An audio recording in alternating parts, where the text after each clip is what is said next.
let's go ahead and kick this off. I'm Daddy Warcrimes. This is Woodworking, and none of you are watching, but that's okay, because you'll slowly start filtering in. But today, we can't see him, experimenting with a new setup. Got my laptop over there so I can kind of see what's going on maybe. And got another camera over here that you may or may not be able to see very well, but it's on a slight delay, but that's okay. But that's going to give you a better idea. And this one we're going to have focused on the work maybe. And we are going to be continuing work on our bookends.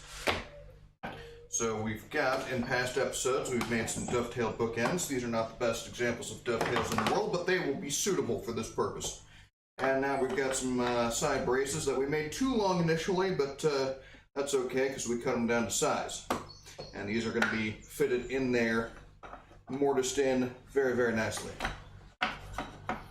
So let's go ahead and get started on that. Now I think what I'm going to do is first kind of beat this into submission. And hopefully you can hear, I got probably some traffic going on outside, but we're going to have to drive on regardless. This is very square on the inside, you like that. And just for grins, I want to check something here. You know what, I don't think I have one. I'm looking for a framing square, which I thought I had at least one of. Maybe I can find my drafting square.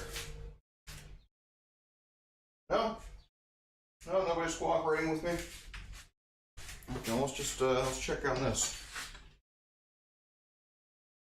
That's not gonna give us enough room to tell if it's actually square. Maybe like that though. Yeah, we're pretty square on that. So these 45s turned out pretty well. And this is square. So if we, I'm not sure if we can see this. Let's raise the camera angle up just a hair.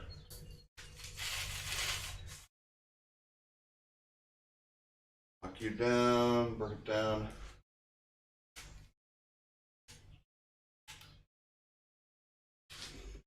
So we can see that that's going to work pretty well. So what I'm going to do here is I'm going to mark the edges of my tenons and kind of go underneath them just a little bit.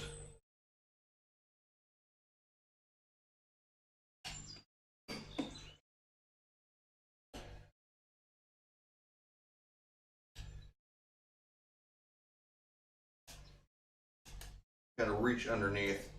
And so we got these nice little nicks here on the corners, on the edges, and we can use those to square off against.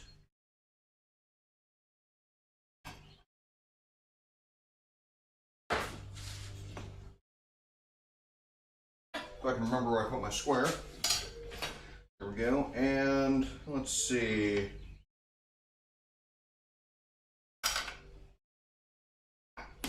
Why would you mark it in such a fashion?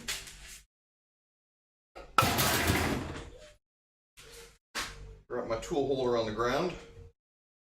Now see this square right here, this makes very little sense because it starts here at 6 inches and then works its way down to 0. Why would you go that way? Why wouldn't you go the exact opposite way? I don't get it. Don't much care for that. So this one, we can see we are at 5.5, so we're going to go to about 2 1/4. It's going to. Did I math wrong?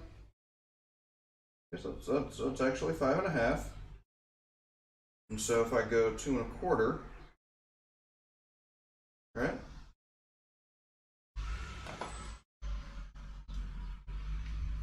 How am I not doing this right? 2 3/4. Okay, that makes more sense. Because 2.5 times 2 would be 5. But then I also need to take into account the width of the tenon, which is 3/8. So 5.5 minus 3/8. Okay. Doing 5.5 minus 3/8. So that's going to be 4/8 minus 3/8 is going to be 5 1/8.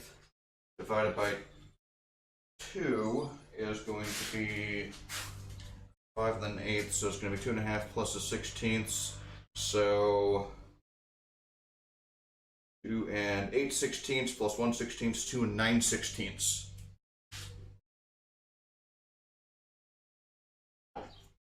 That sounds solid to me. All right, so that's 3/4. 3/4 is 6/16. No, wait. 3/4. 3 times 4 is 12/16. So I want to go back 3 off. And it doesn't necessarily, these don't need to be exactly centered necessarily, but just really, really close. And let's zoom.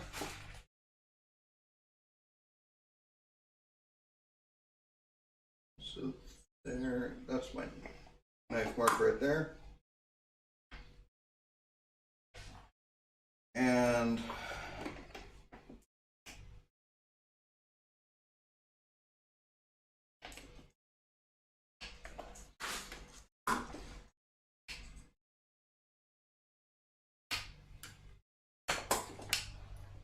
let's, am I using this for anything? I don't think I'm using this for anything. So 2, 1, okay, so 12, 9/16. All right.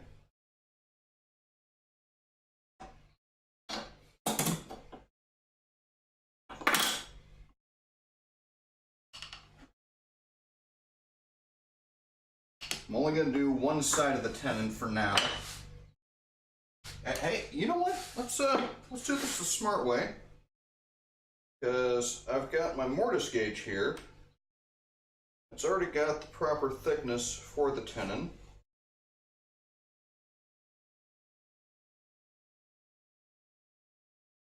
And it won't reach. Oh, blast. This is quite unfortunate. Okay. If you can't tell, I'm just trying to figure out how I'm going to approach this, really. And it's not readily evident just at the moment. Let's maybe do some dogs in here.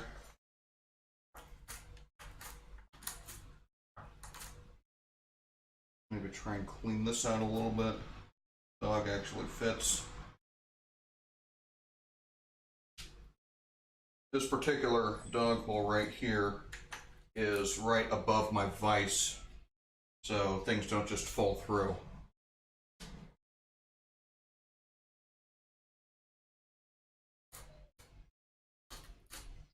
There we go.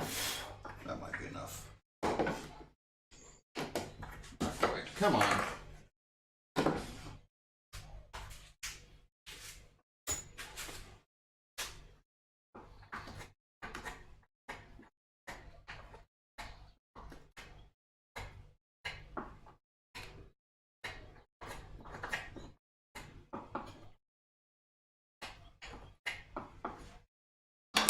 If I use this bench top, that might help.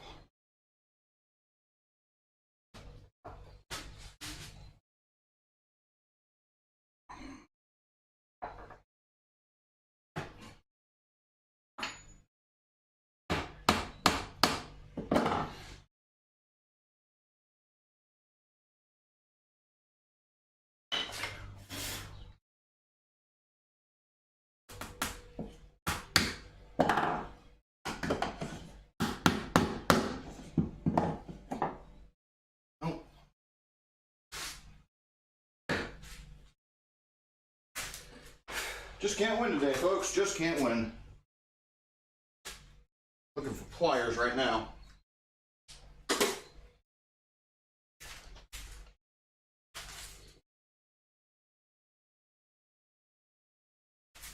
Am I not going to find pliers either? Okay.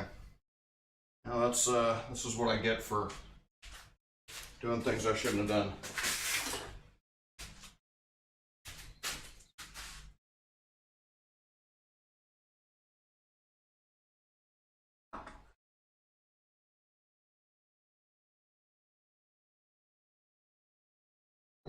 But you didn't know that the crescent wrench was a woodworking tool. I didn't know either.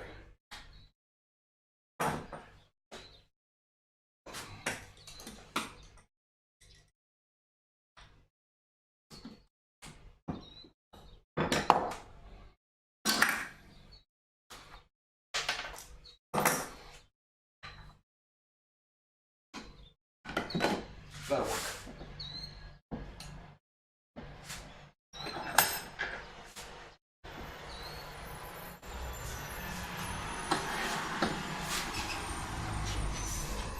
That's actually not what I wanted to do.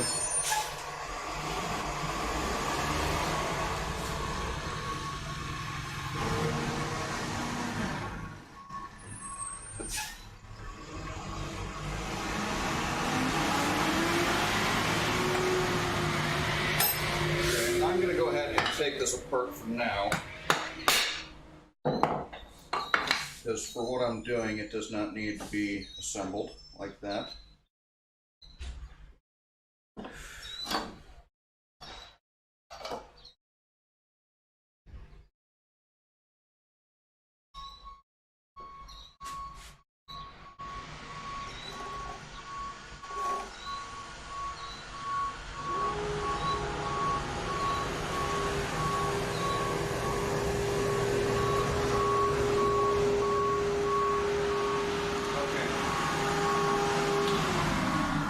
And folks, I do apologize about that noise. I wasn't expecting the garbage truck to be here today.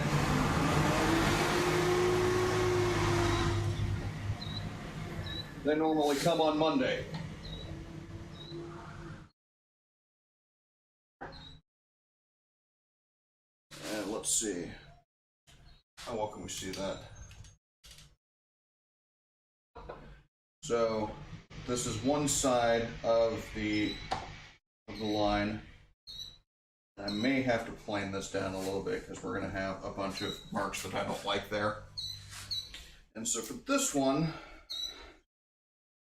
so I'm going off the same face because my mortise gauge is not long enough, it won't reach.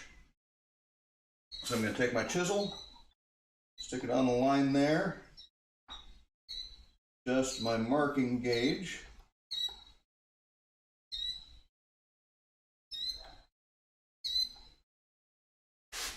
The other side of the chisel.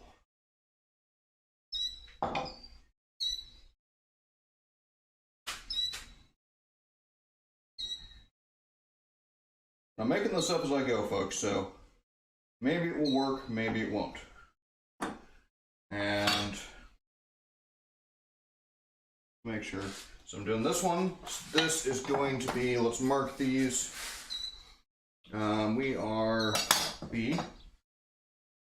B1, this is going to be B1, so this by default will be B2, and bevels are on this side, so this is also going to be B2. Alright, let's chop. Oh, how deep do we want to make these? Let's get our calipers out. That's as far as we want to go, so that's our depth gauge right there.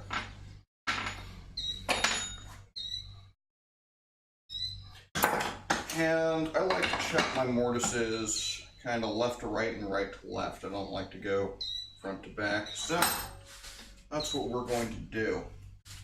And before we get too far involved, putting things away. Okay, so this goes here in my pocket.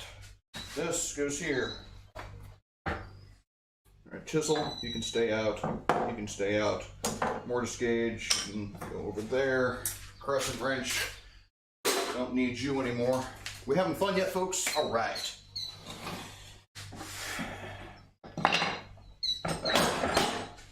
I'm going to touch up the edge on this chisel.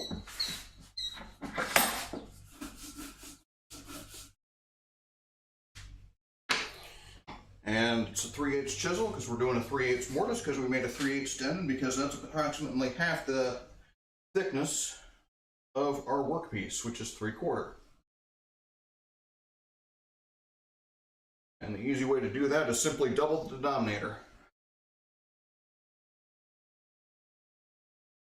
If you can't figure out a good way to halve the numerator, double the denominator. I think that's how math works, right?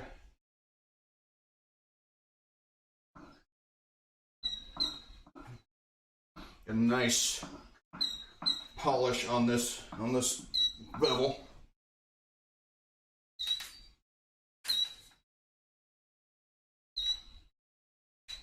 Or are you not rotating? Okay. Sorry, tripod issues.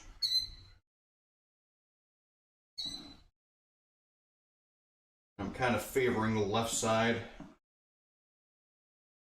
because this had a bit of a skew in it.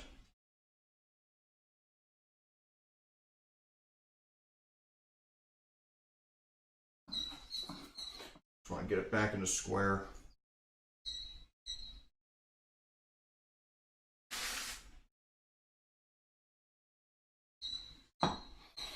That ought to be sharp.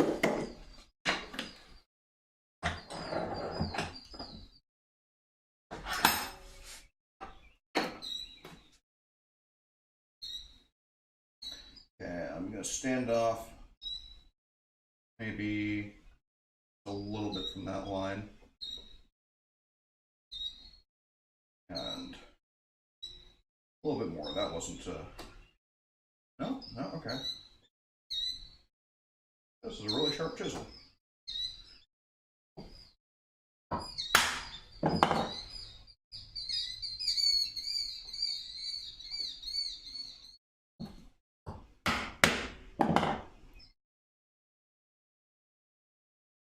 Take the waste out as you go. And I do want to be cautious not to go too deep. Ooh.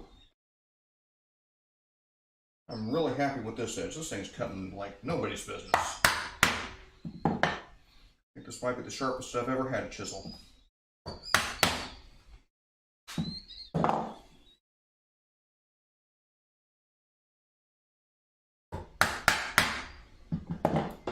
Okay. Yeah, I've still got quite a ways to go, so.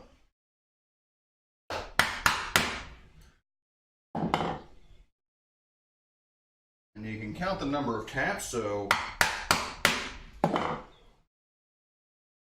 not quite to 4 full taps.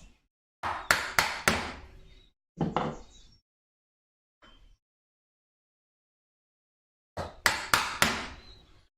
that 4th tap bottoms out.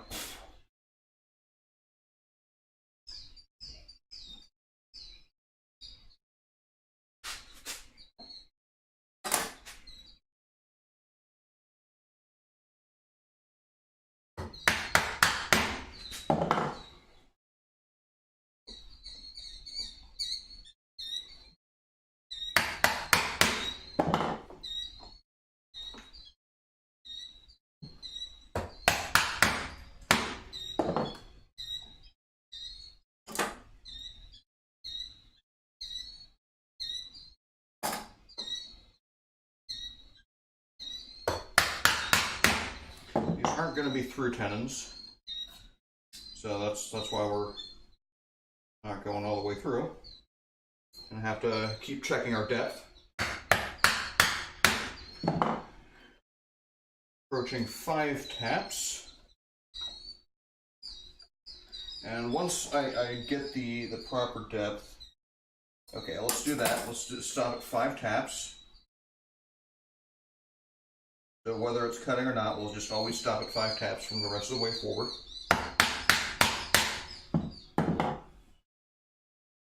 And that should hopefully level out the base of the surface. Somewhat, anyway.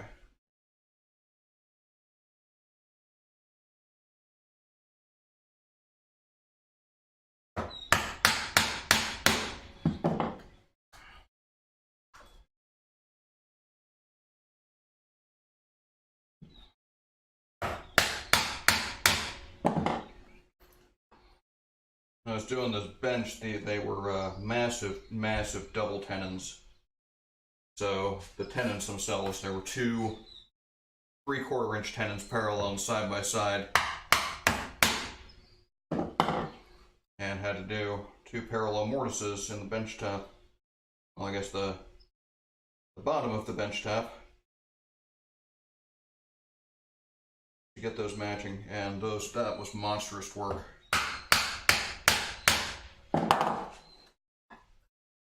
I tried using the brace and auger to bore it out, but that just turned out not working too well. I do just better just with the chisel.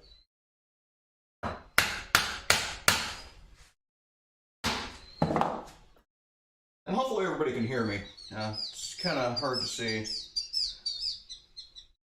Did a review of the last stream. Seemed to be working out fairly well.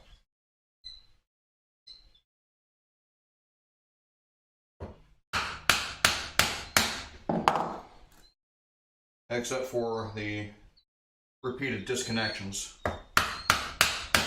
But I may have solved that. I think my storm shelter back there where I was housing my computer, trying to keep the dust off. That was also acting as a bit of a Faraday cage, preventing the Wi-Fi signal from properly reaching where it needed to go. Which in hindsight was quite obvious.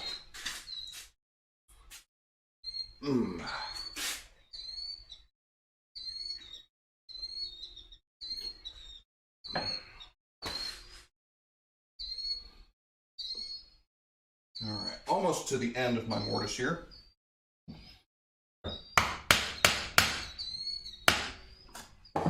That doesn't mean we're done, not remotely.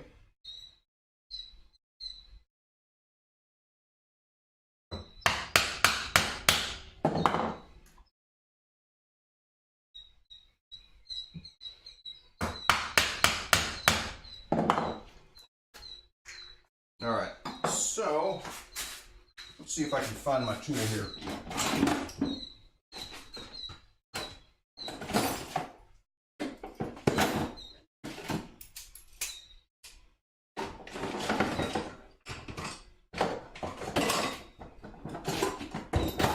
Did I lose it? Looks like I might have lost it.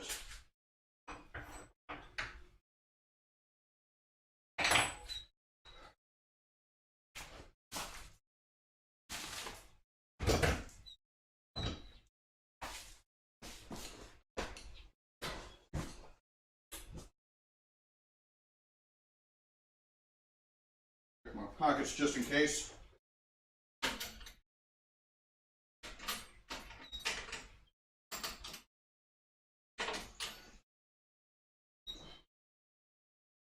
It's all right. We shall make another.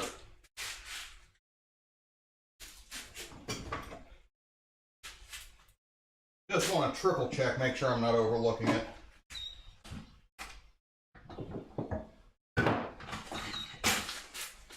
Nope, it's gone.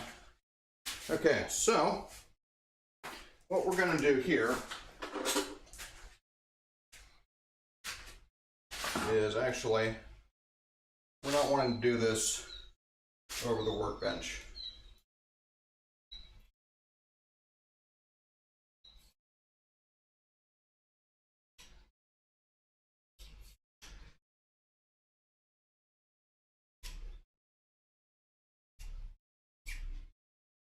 We don't necessarily want metal filings all over the place. Try to avoid that when possible.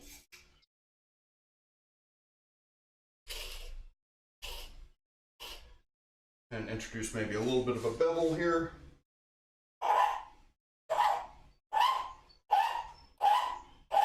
Isn't that your favorite noise in the whole world?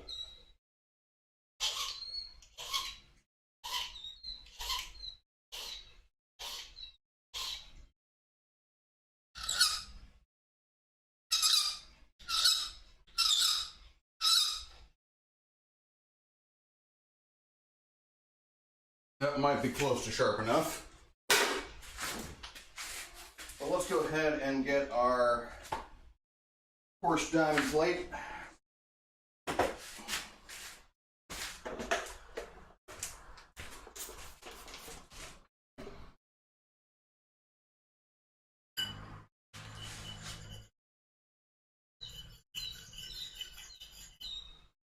Nope, I'm doing it on the wrong side. How about I do it on the side with diamonds? That would make more sense.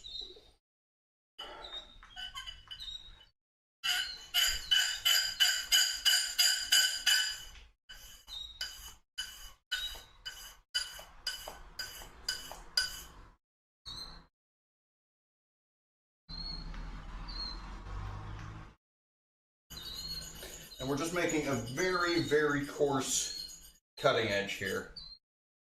It's not even that much of a cutting edge. In fact, that's fairly blunt, to be quite honest. But what we're doing with this guy,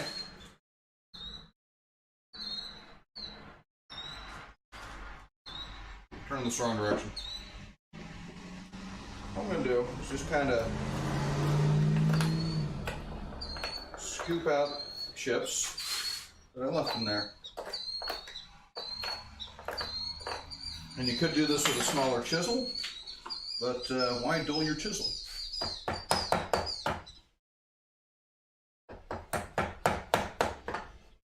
Alright, now let's get this slope here maybe a little bit cleaner. Let's just start all the way up here.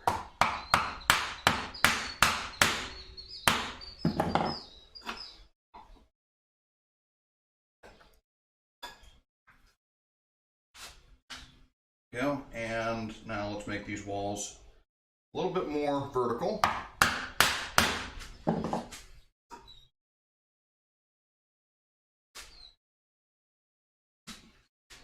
Just kind of make the bevel vertical here.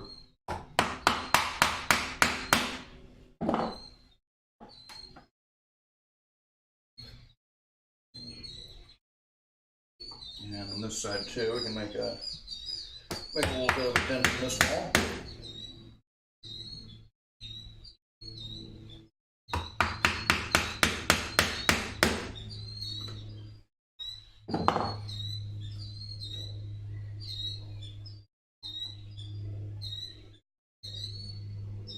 Getting fairly close.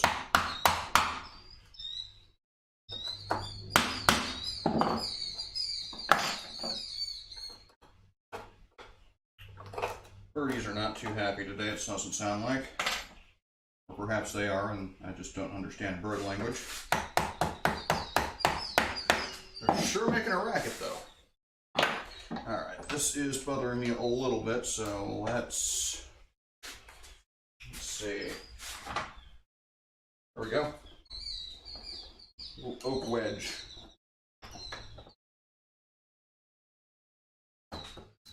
Protect our workpiece a little bit from that steel.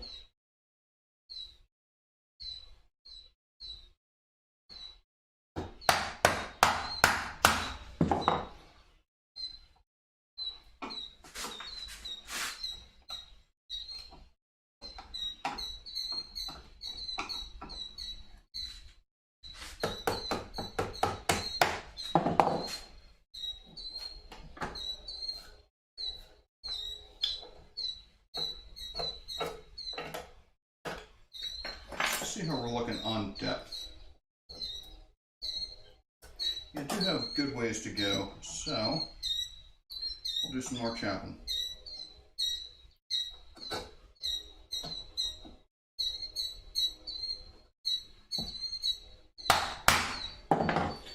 And it's just a hair that needs to come out.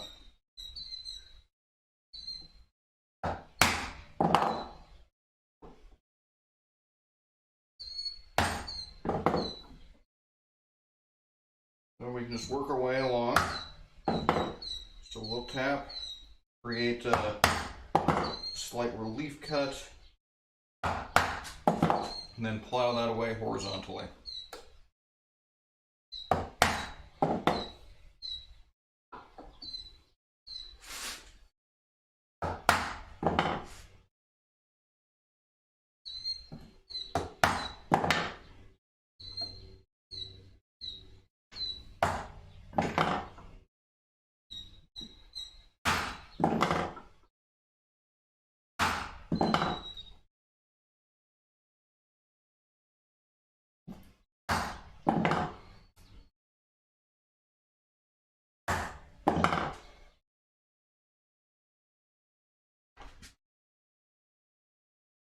Hopefully everybody's still, or I'm still broadcasting.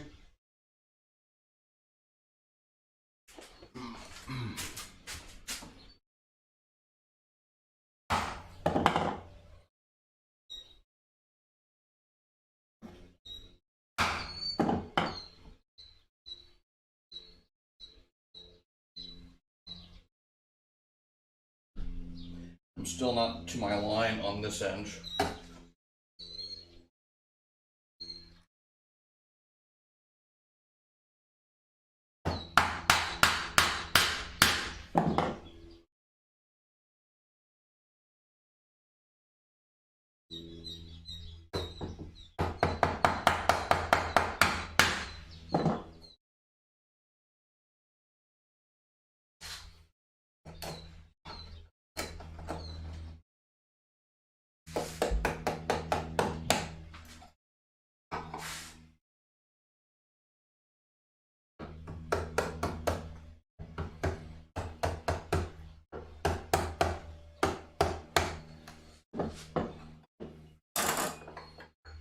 See how we're looking now.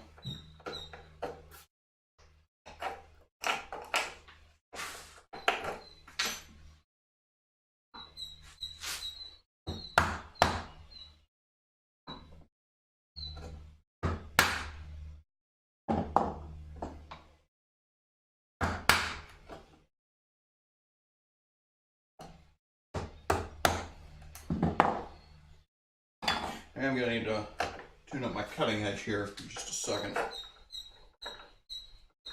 It feels like it's starting to fill up.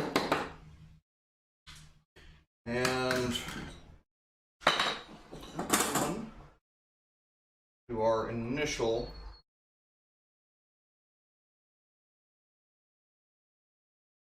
oh yeah, we cut that too short even. That's okay. We can work with that. So we can either cut the tenon or we can expand the mortise. But before we do that,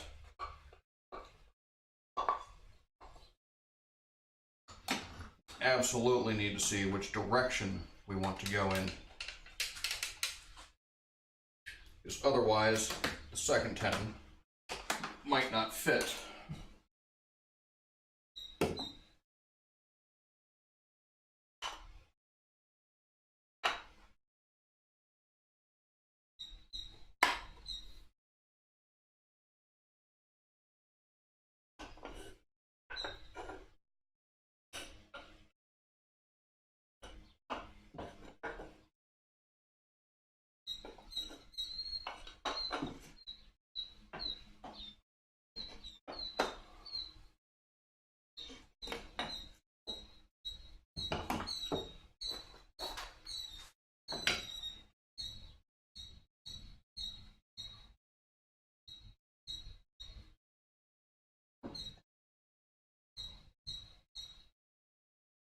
Well, I think the obvious way to go down here is the, I believe that's where we're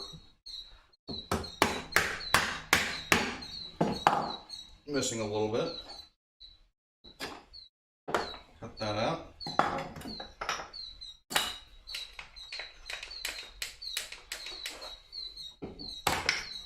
Because honestly,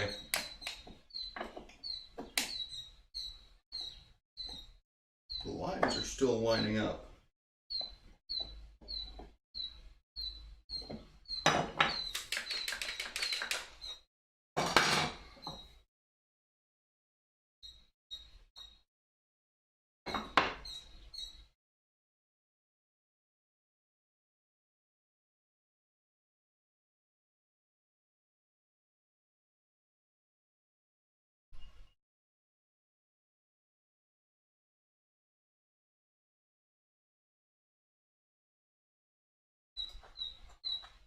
chamfer these a little bit, make it easier to get in there.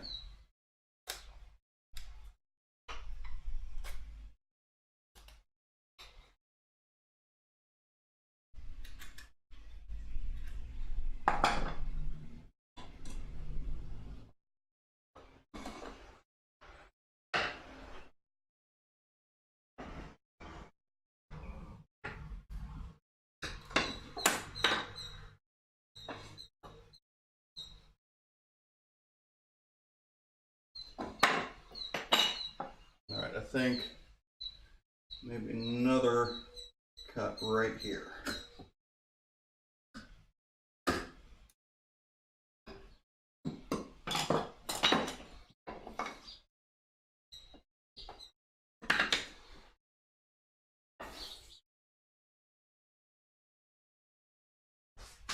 So what I may need to do is get this tenon in here vertically in the vise.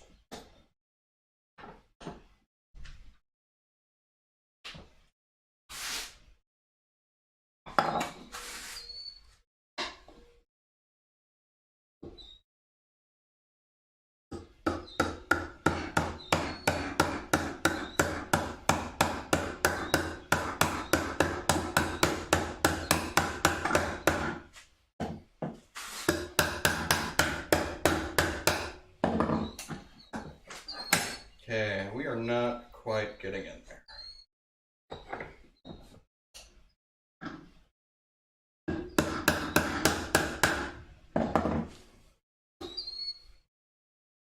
Looking pretty good though, to be fair.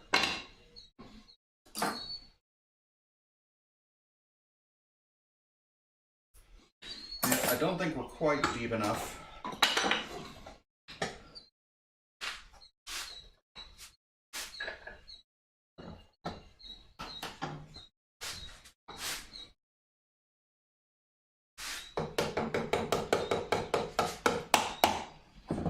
Try and level out the bottom a little bit more.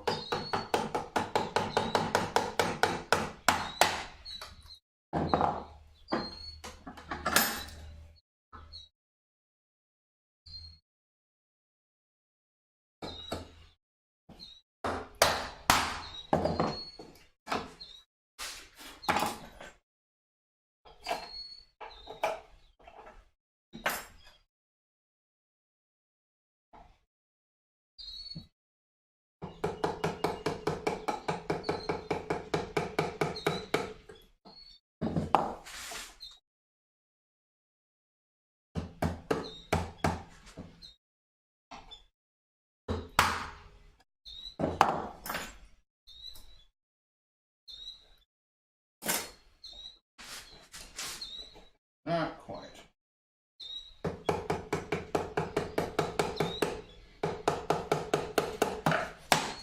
Now just another shaving. Lovely little shaving.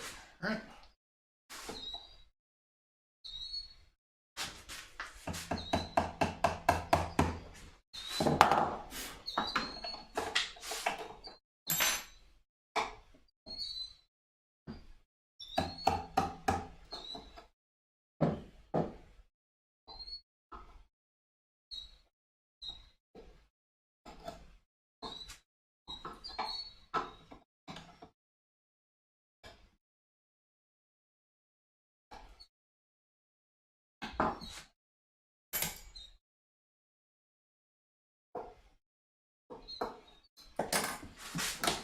Okay, let's see how this works.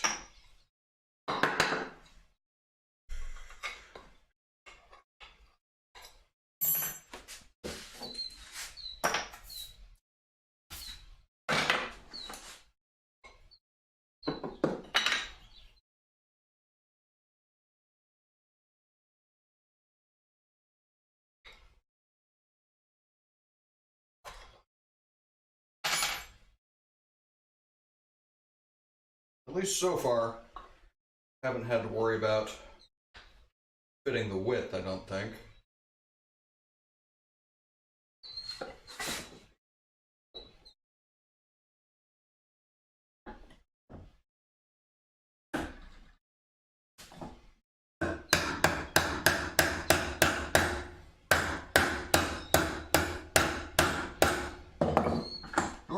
when you're persuading a tenon, you go the other way. You beat the tenon side into the mortise side. But at this angle, it doesn't seem to be working out for me. Okay, so that's fitting.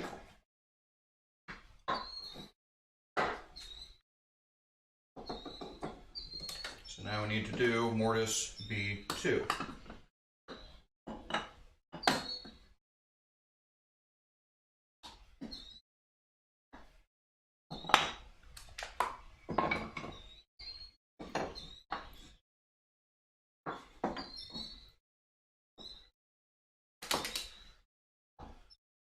There's B1, B2. No, I made marks here.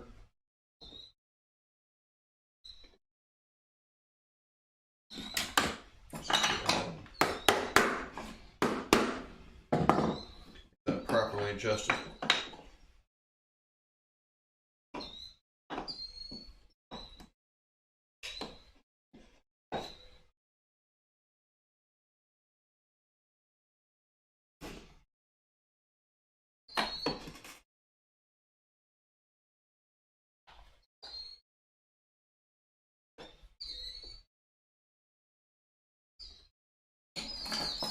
You know what, I need to clean up the shoulders a little bit more.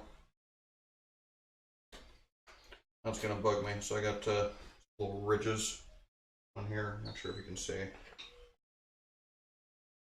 but get those out.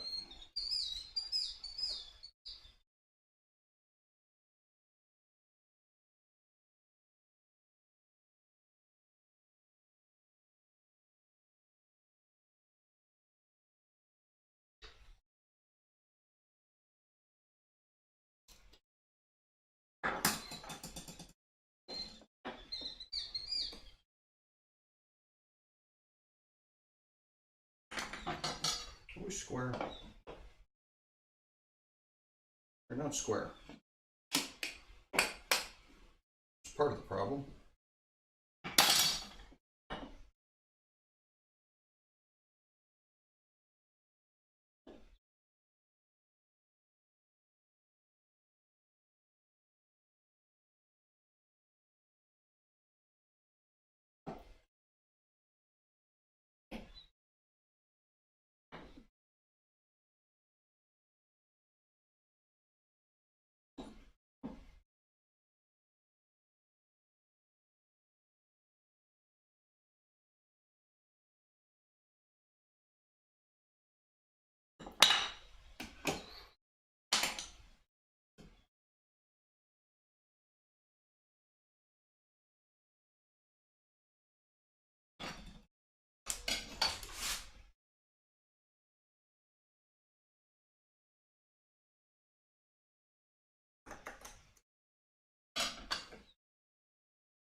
Trying to keep my head out of the shot, so I'm not obscuring the workpiece.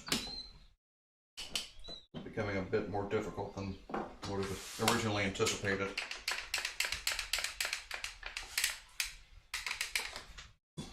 Set that aside for now. And second marking gauge. Do the other side.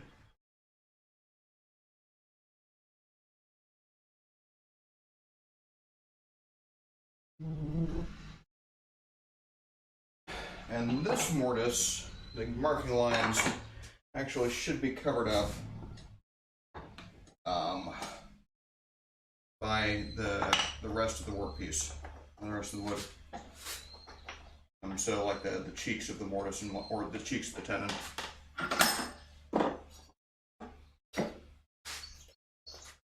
And you know what? I said I was going to do this, but I haven't.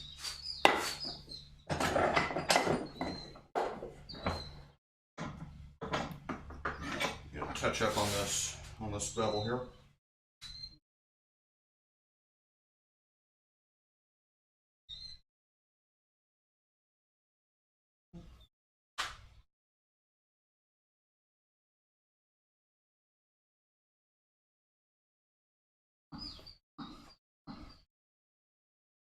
think on Tuesday I did some pretty severe grinding on this.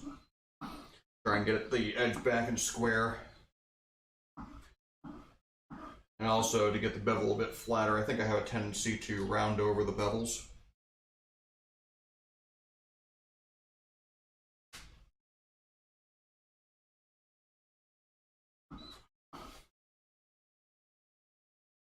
Which isn't necessarily bad in and of itself, it just depends on the severity.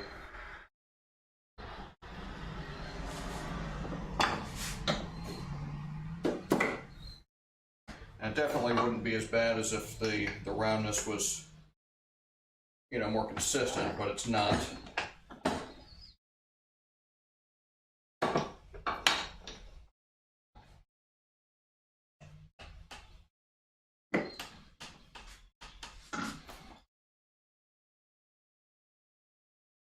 Right, move it away from the line.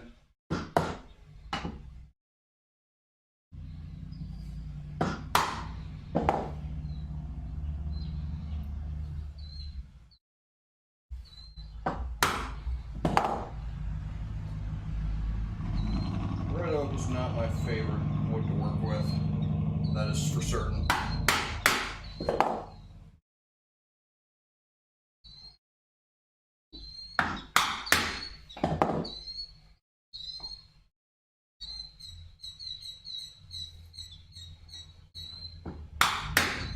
Doesn't cut as smoothly.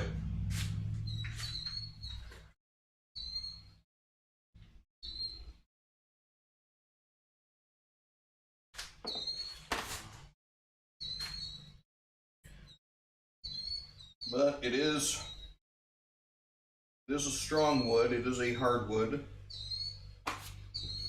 It doesn't look horrible, and it's readily available.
I think we said 5 taps is about what we want to get to depth.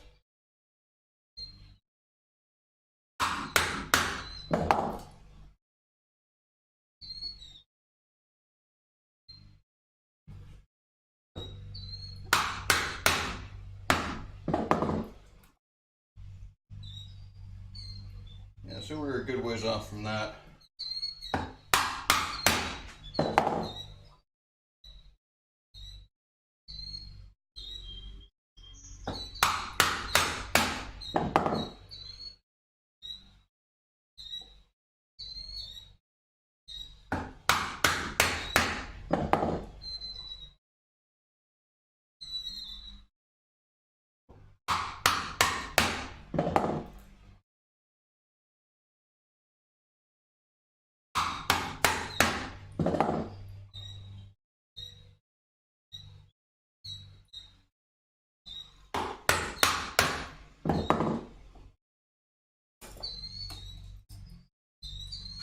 Yeah, not even close.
getting pretty close to the depth anyway.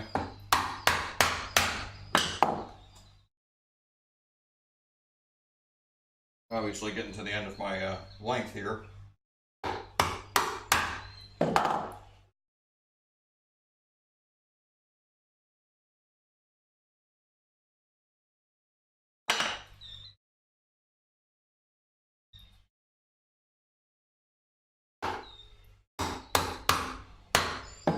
It will be interesting to fit everything together.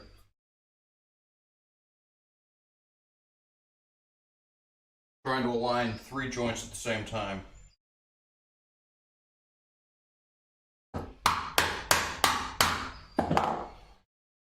It should be quite entertaining, I think. If it works.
It's not slicing quite as well as I would like it to.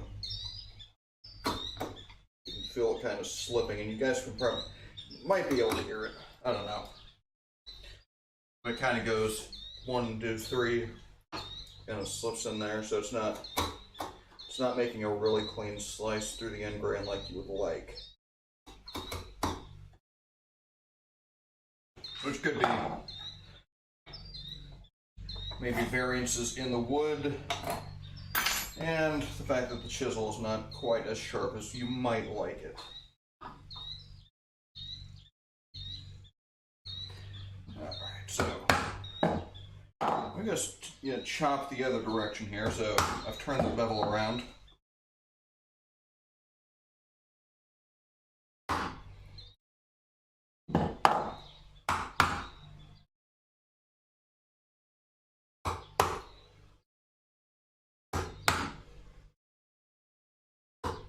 Should be careful not to go too deep.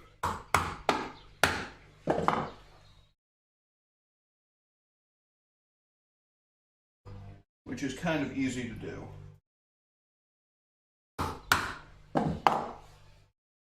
When you're doing a really deep mortise,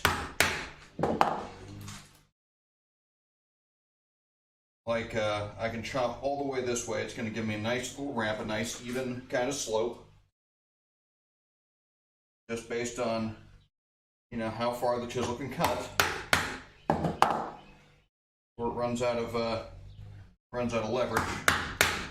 And then when you flip it around and do the other side, so long as you're going about as deep as you can go, you can be fairly assured that the floor of it is going to be more or less level. Not 100%, obviously. But it will be fairly level.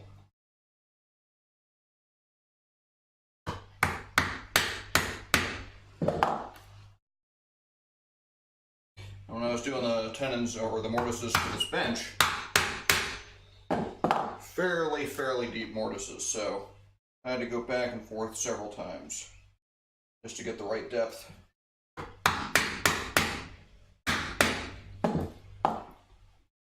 Now I'm kind of angling my bevel so it's more or less vertical.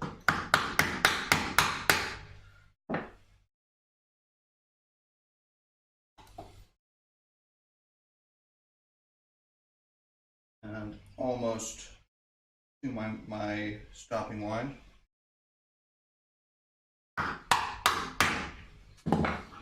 Barely taking off any material, just a slight little shaving.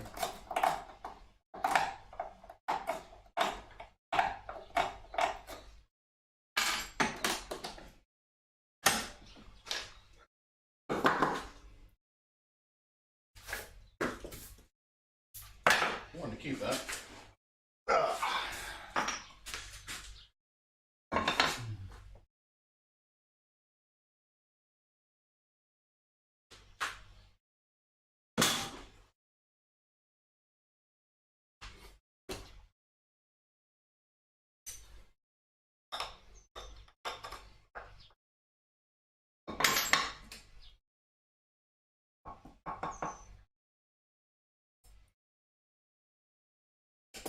Alright, so I'm down to depth right about here, not there, so I'm just gonna kind of level this out just a hair, which will not be any trouble at all, I don't believe.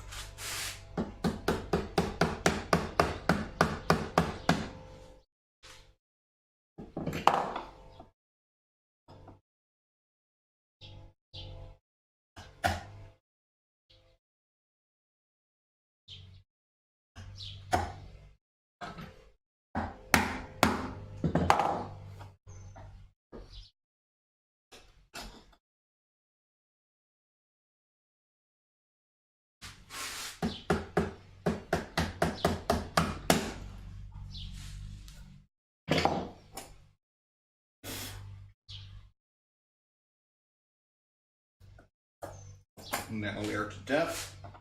It's got a couple little lumps here in the corners, gotta get rid of.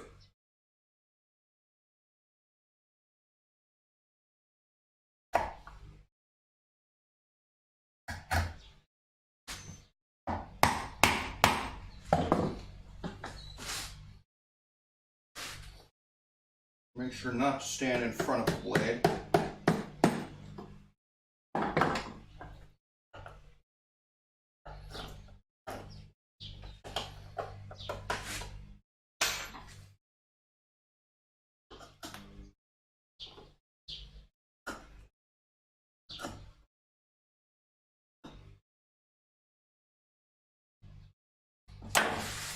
All right, looking good.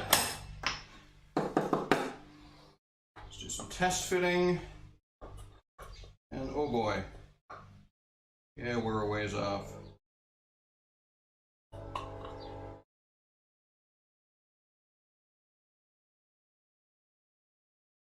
really don't get how it gets that far off.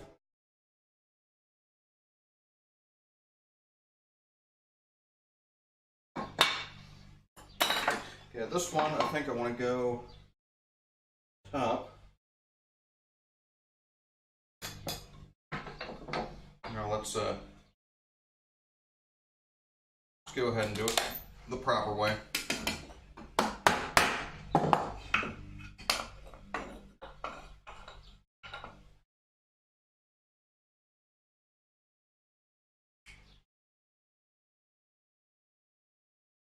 Yeah, I'm pretty sure I want to take from the top.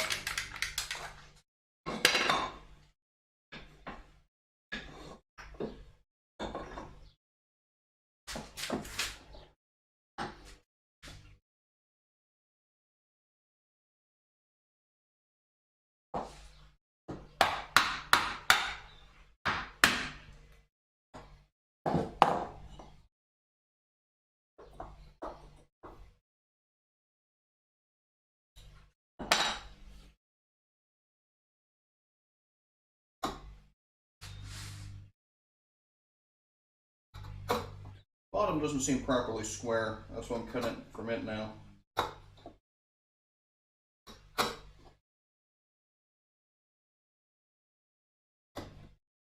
Just trying to square that up.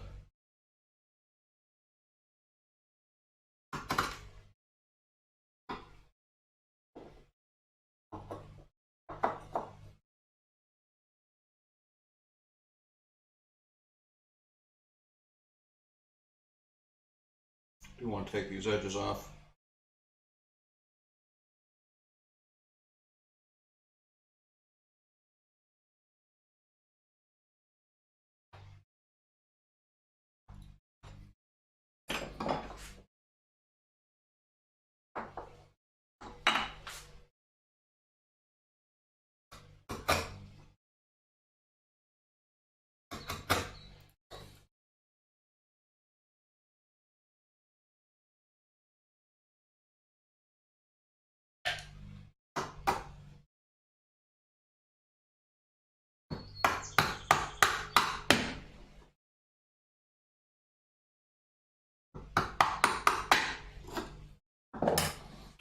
normally when I'm fitting a mortise and tenon, I tend to cut off the mortise and fit the mortise, or fit the tenon to the mortise. But for this one, well, I could, yeah. Because this isn't square, so let's square this up. Let's put it in the vise so we don't cut ourselves. Chisel down. Tighten the vise.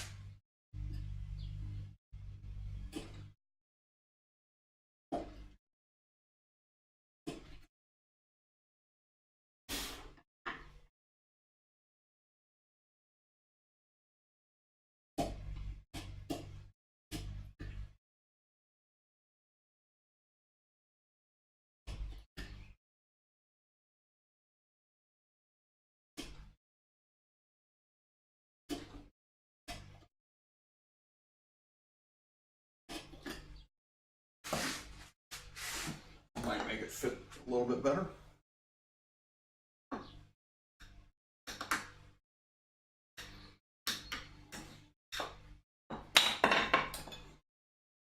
That's not square.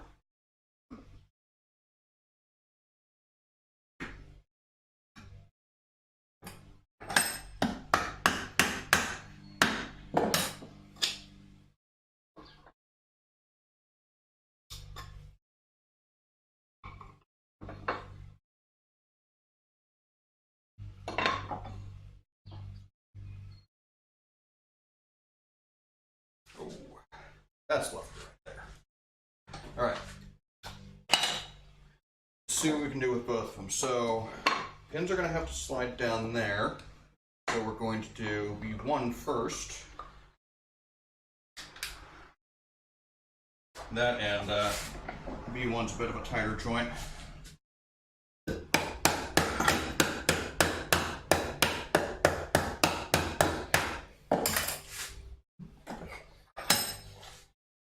Let's see if we did this correct enough.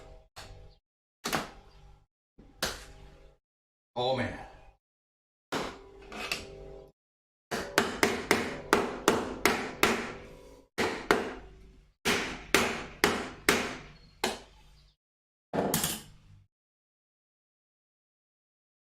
Love when a plane comes together.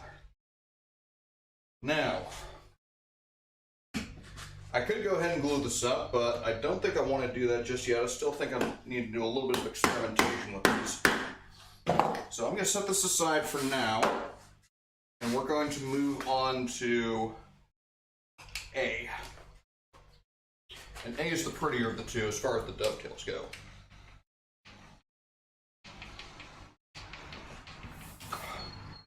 Really nice, tight-fitting dovetails. I'm happy with that. So, okay, so 1 is the pins, and 2 is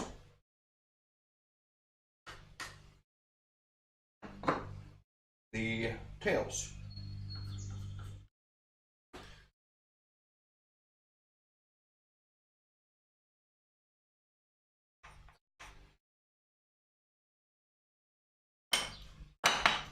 Okay, everybody clear where we're at? Good. But I am going to take just a small break and grab myself something to drink.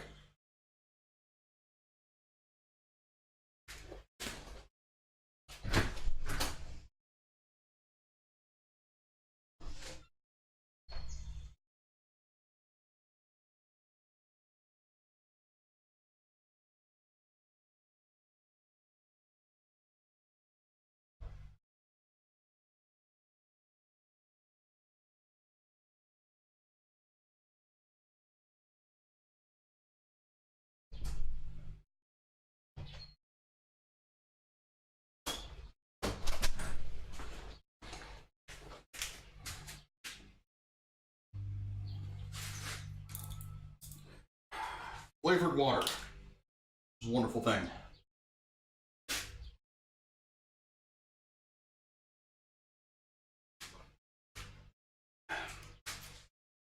All right, where were we? So we're gonna need to fit these. Make sure they are square-ish.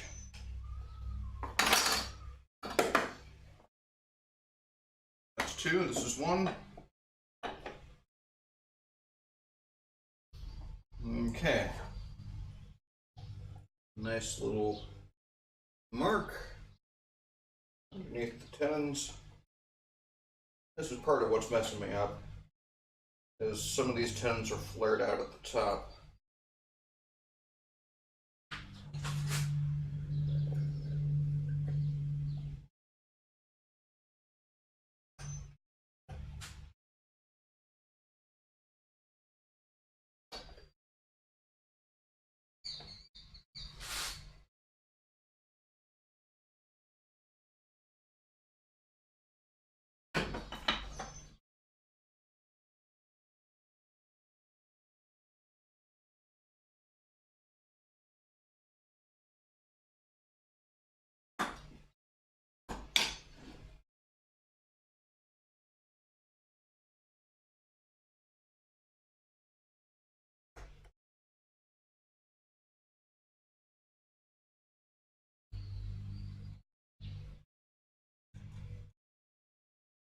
It's okay for now to go a little bit over because most of its marking lines are going to be covered up.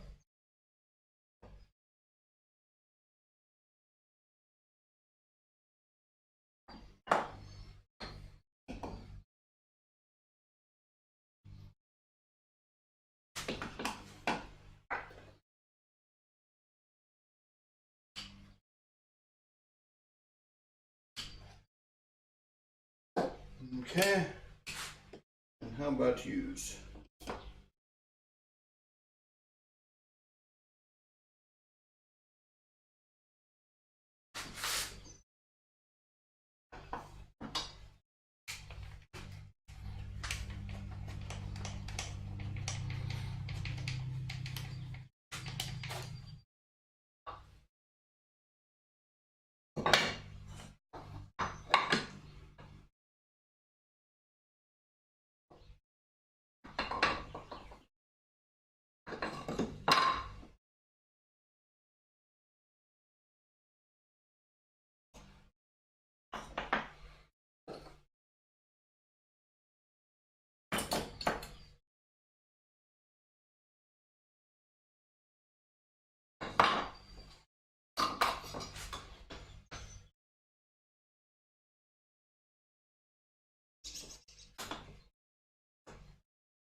Just trying to get a mark as to roughly where that's going to be.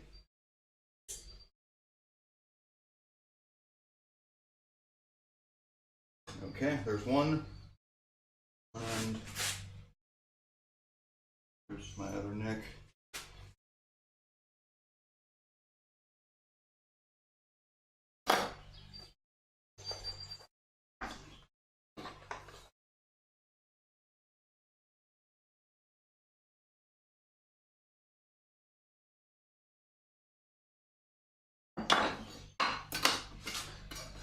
I did not go far enough that way.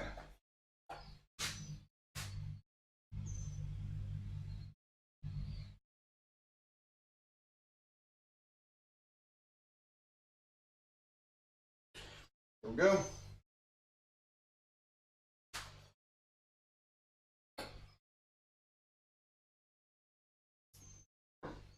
Second marking gauge for the other side.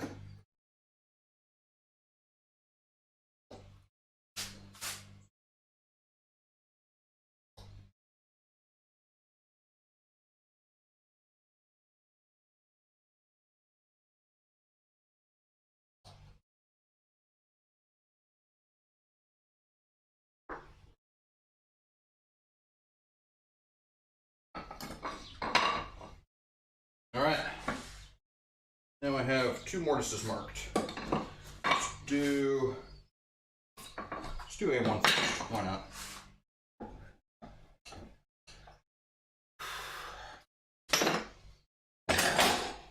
touch up my edge.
A nice burr. Just rub it off on the backside. All right.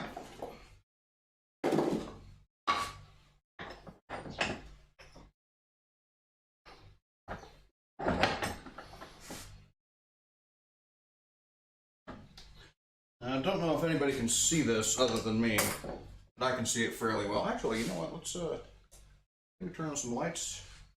That might help. I got the garage door open, which is letting in a decent amount of sunlight. That's probably why I forgot to turn those on.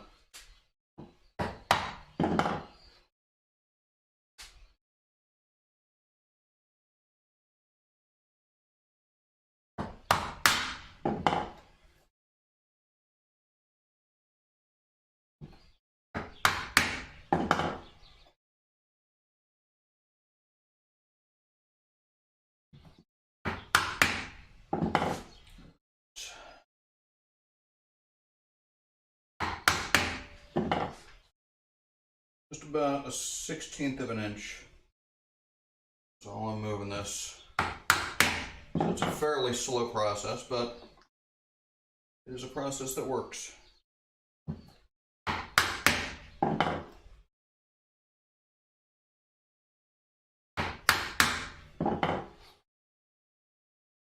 And I can feel where as I'm going, unlike with the machines. So if you're doing like a chisel mortiser, hollow chisel mortiser, or a router or something like that, you can't really feel it as you go. You don't know if you're messing up all that much.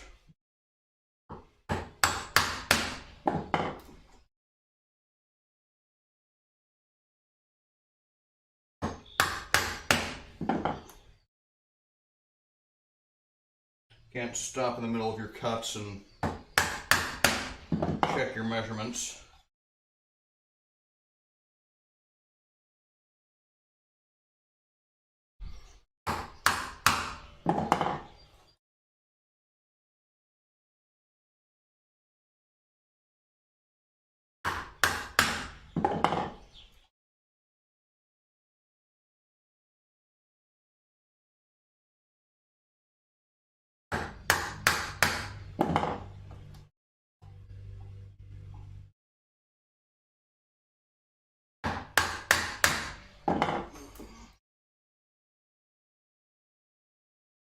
About 4 or 5 taps is about as far as I want to go. Stop at 4. Got to death a bit quicker on this one than the last one.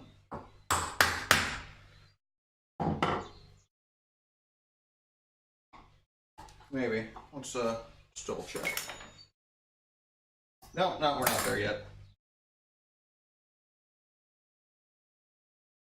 Sure could use a nice breeze right now.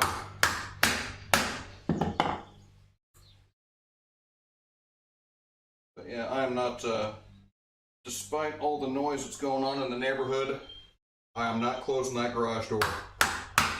It is way too hot today. I'm sick of being hot in here.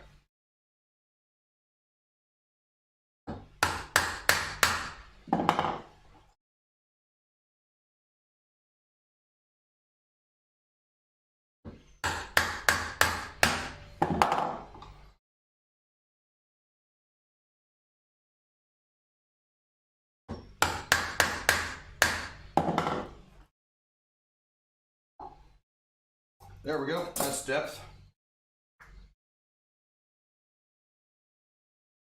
Try not to go any deeper.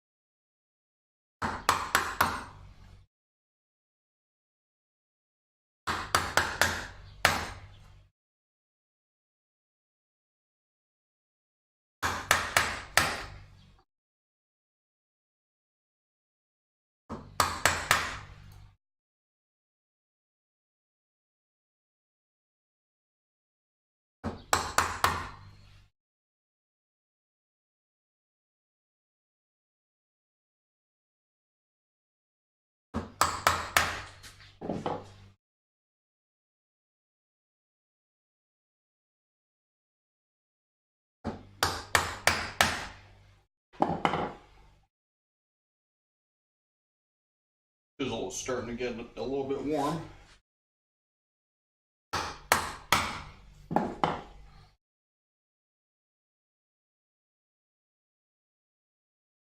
Edge heats up as it passes across the wood, making friction.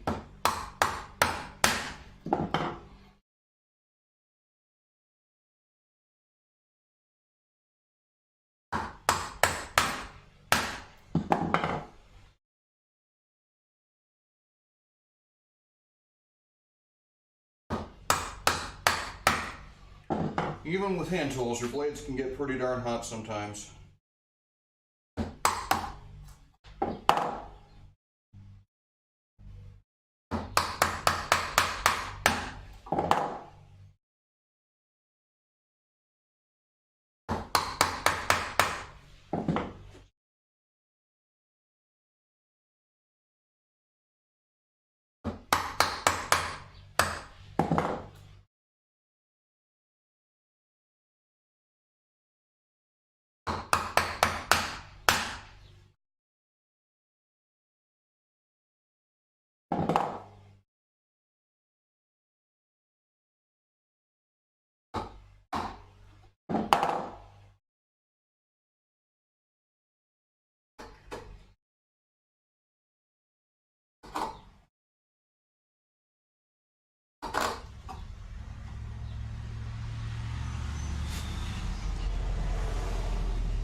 Alright, let's see where we're at.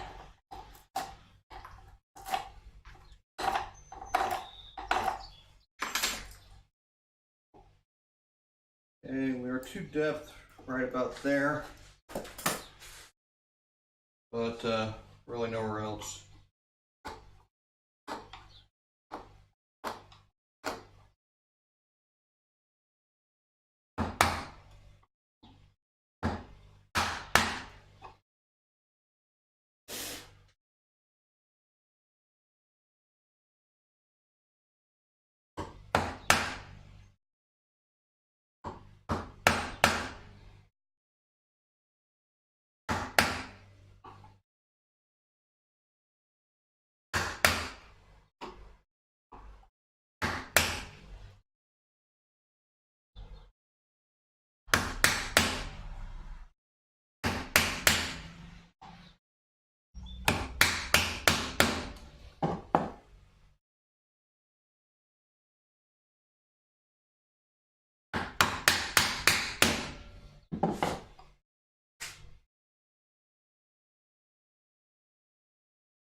All right, that seems like it's pretty close.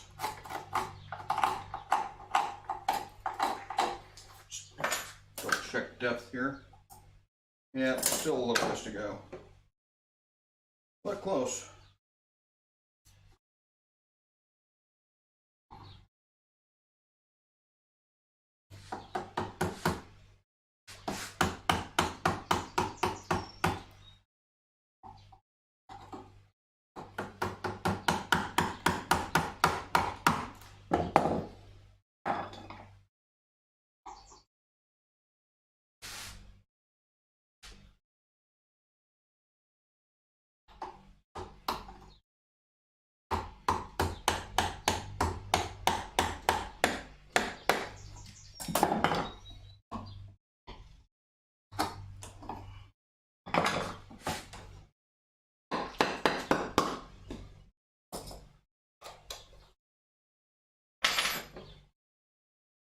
A bit stuck to the side here.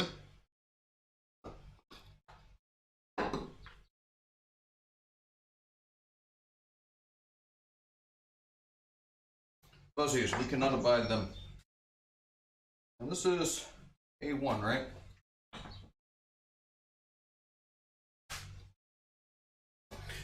Let's look at this one. B1 is tails, or pins, so A1 is pins. Ooh. Oh man, that's a pretty good fit for the first try.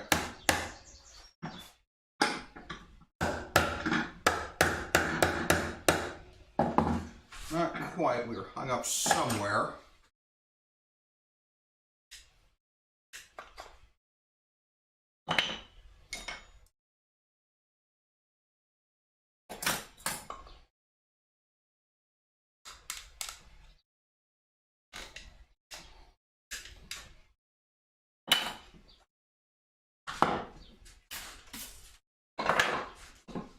It would appear that we're not quite to depth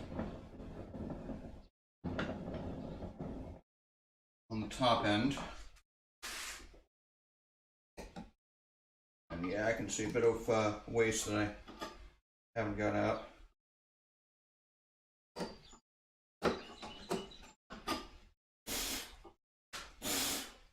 How about now? Oh, here's what it is. Okay, so once again, I failed to make my tenon properly square. Let's see if we can get maybe another more interesting angle off of here, because this is probably boring for most folks. How about, yeah, okay.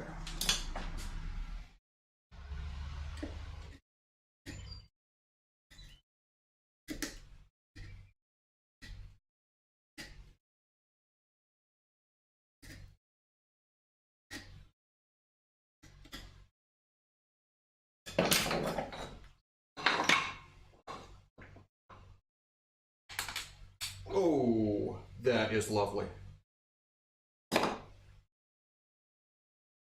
Well, yeah, it's nice. I like it.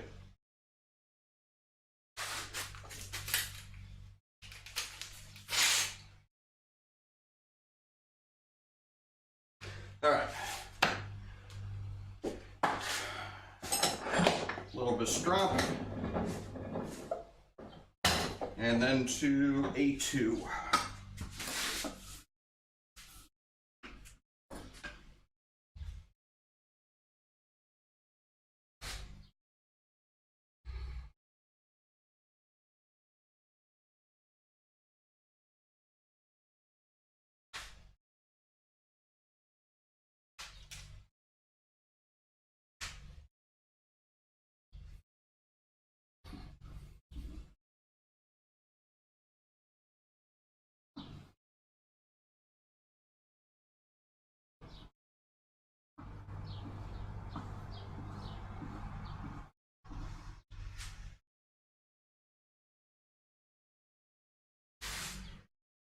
Nice little burr.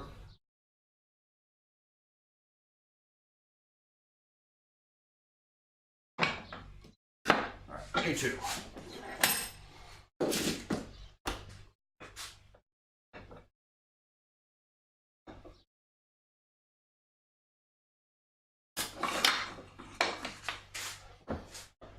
Pay attention to what you're doing, not to the video screen. Let's go.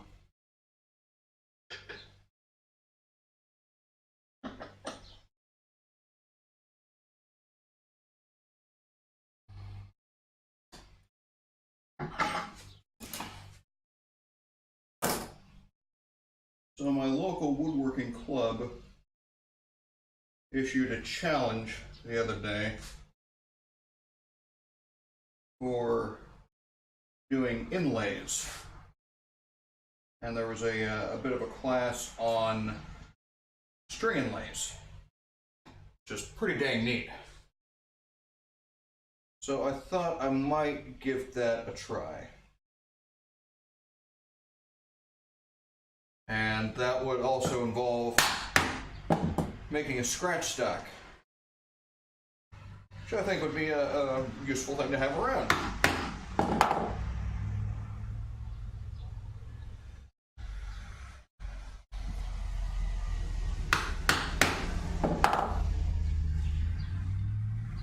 Yeah, this is, oddly enough, a fairly quiet neighborhood. I've got a cul-de-sac out that way, cul-de-sac out this way. I mean, so there's not a lot of through traffic, I would say. And it's residential completely.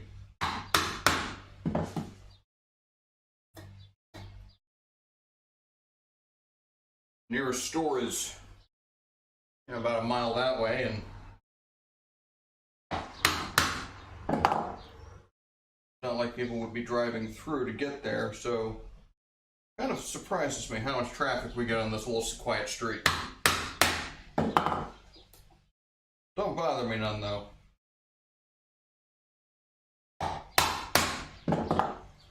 Used to live right off the interstate.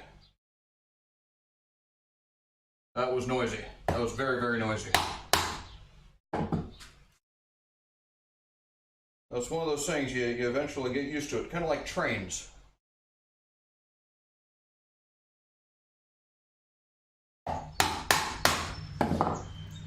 Used to live about a mile from the railroad track, small town in Kansas. And every night, 11 o'clock, train would go through. First couple of nights it was a little annoying, but you know, you got used to it. A couple of years later, had a huge snowstorm. And 11 o'clock at night rolls around, and had been sleeping, but me and the wife both woke up at the same time at 11 o'clock because the train didn't go through.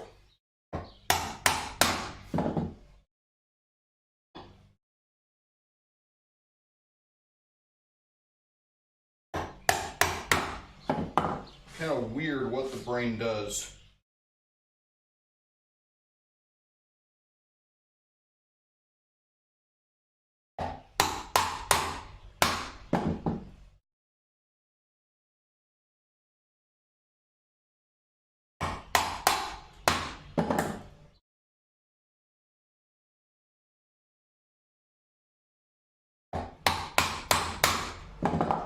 Now it looks like for the scratch stock, what I would need to do is more or less, it's like a marking gauge of sorts. And I've got some old saw plates that are pretty much useless, so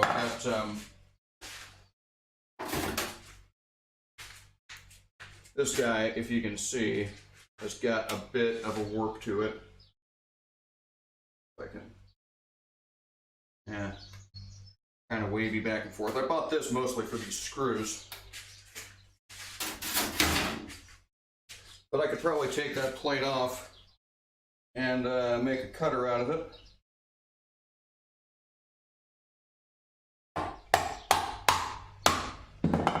I actually have a saw plate that I was intending to make a kerfing plane out of too. That hasn't happened.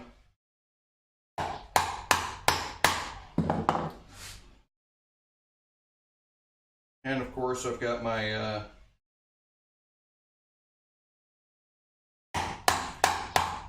new number 12.5 scraper. And that probably should have a new blade in it. Or at least I don't care much for the blade that is in it. Quite corroded. And probably pitted once I got the rust off. I'm pretty sure it was a repurposed saw blade in the first place.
I've thought a little bit about maybe doing those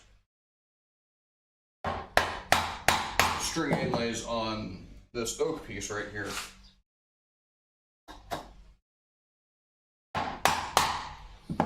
Not sure if I want to, well, would be a good time to practice, I suppose.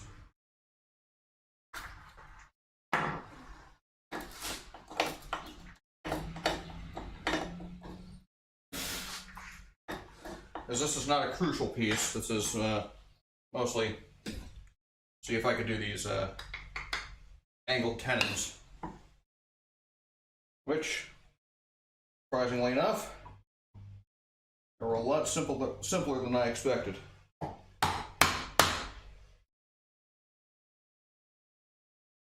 Tricky part was getting the 45 on the shooting board.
Check for depth.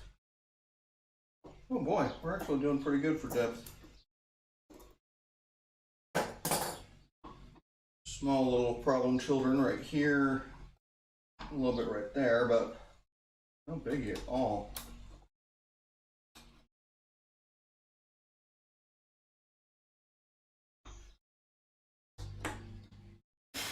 And the bottom of these mortises obviously doesn't need to be perfectly smooth.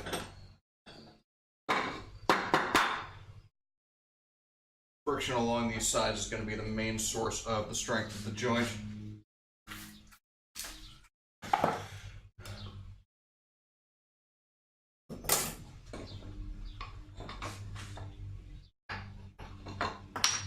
little bit more off here.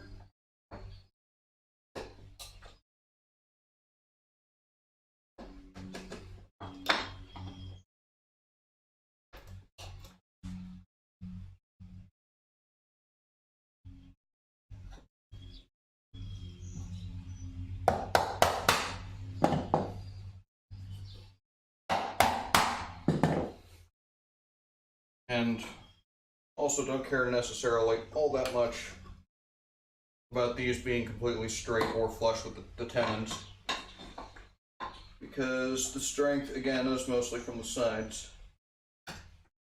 And these edges, these narrow edges, aren't going to be providing a whole lot of surface area in the grand scheme of things.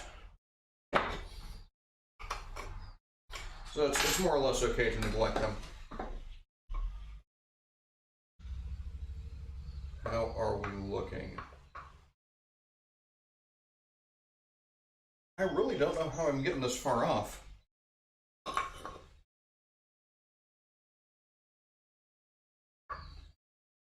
Okay, and for this one, I'm going to need to take off the top. That'll be fine. I can do that.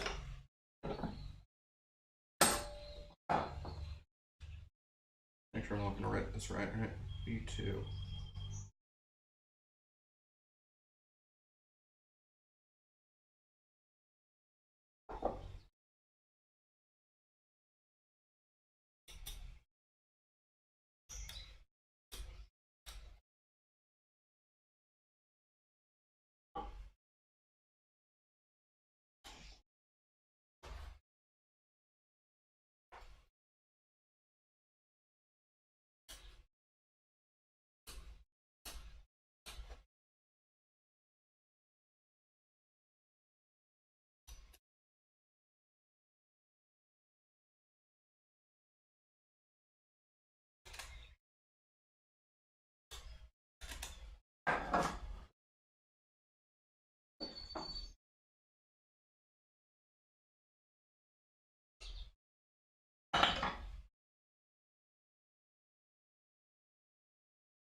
And for this one, I've got, if we could say this is kind of a crooked tenon, so I want to see if I can get that a little bit more square.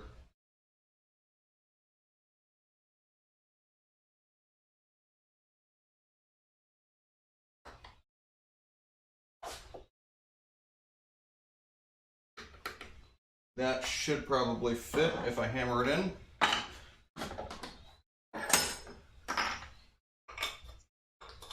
The shavings and chips out of there. Alright, and we do get the pin board first.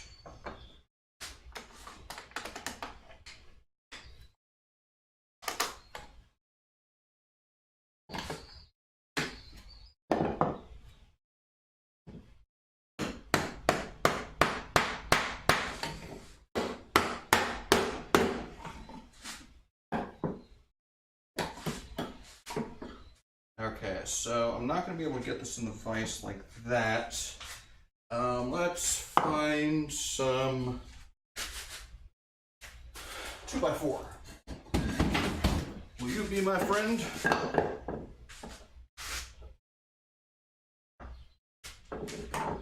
Oh, yes, you will.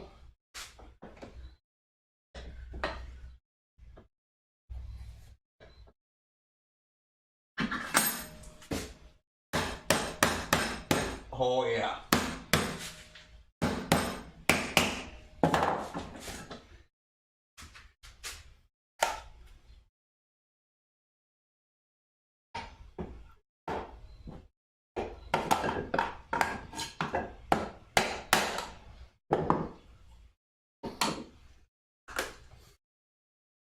Well, it's not quite perfect. Bit of a gap in the bottom of the tenon there. Not sure how exactly I'd want to go about counting for that. And I don't think, looks like we're a bit out of square now too. Yep.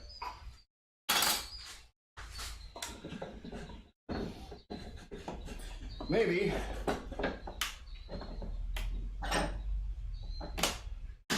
there was a remedy in brute force. Let's get some more oak in there, 3/4 oak, to kind of offset this. So we got a little bit of racking going on.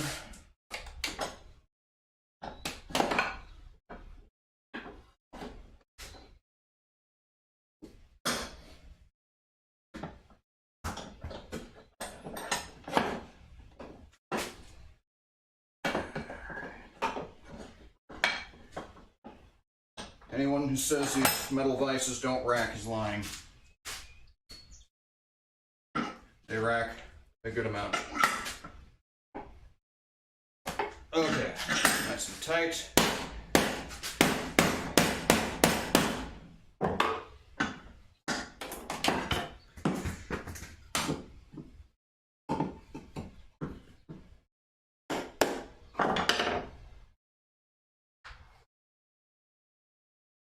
That is pretty dang sweet, I would say.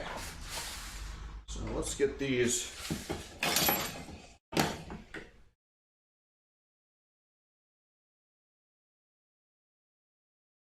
and I think I'm going to want to show off the tails.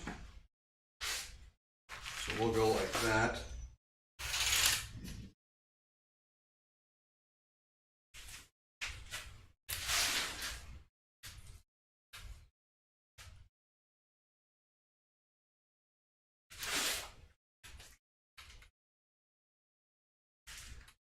And you know, maybe if we just zoom out a little bit. There we go.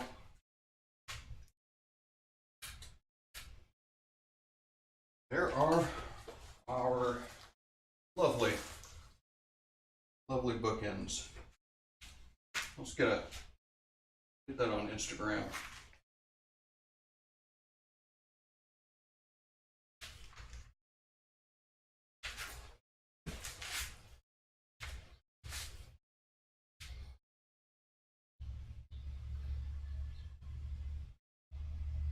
All right, that's enough showing off. Who am I kidding? If you're streaming on Twitch, everything I do is showing off.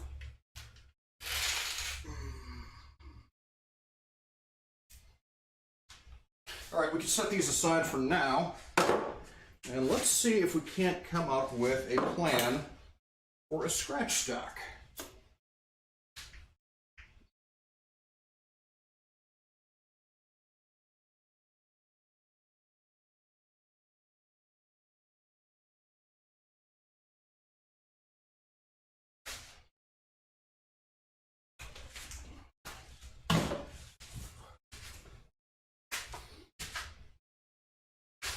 Okay, so this looks like a suitable arm for a marking gauge or a scratch stock. Actually, probably more than. It's not going to slide very well because it's oak. Let's see, what other kinds of hardwood do I have? I've got some poplar. Can make a fence out of this, I suppose.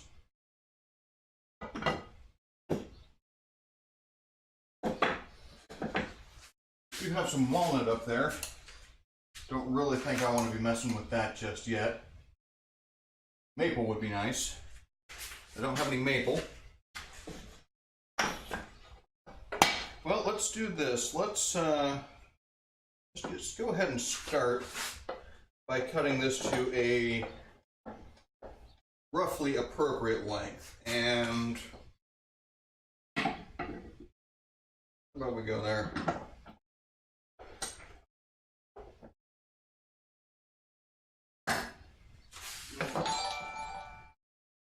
Pickle Pickle Llama is following me. Thank you, Pickle Llama, for the follow. I could definitely use it. Need to get to 50 someday, so I can start asking people for money properly. And we're not in frame, are we?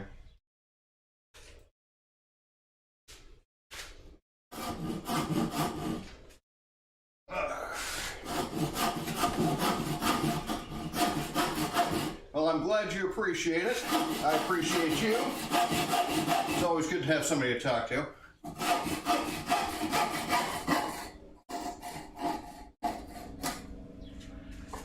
It might be more awesome if I actually knew what I was doing, but we're making this up as we go along, because that's how we do. All right. I'm going to actually shoot this a little bit. Actually, you know what? I don't need to shoot this.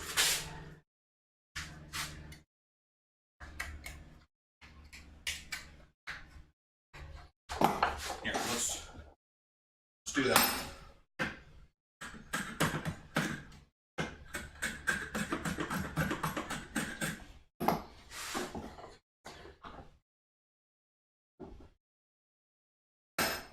Right now, well, I had just finished doing up these as bookends.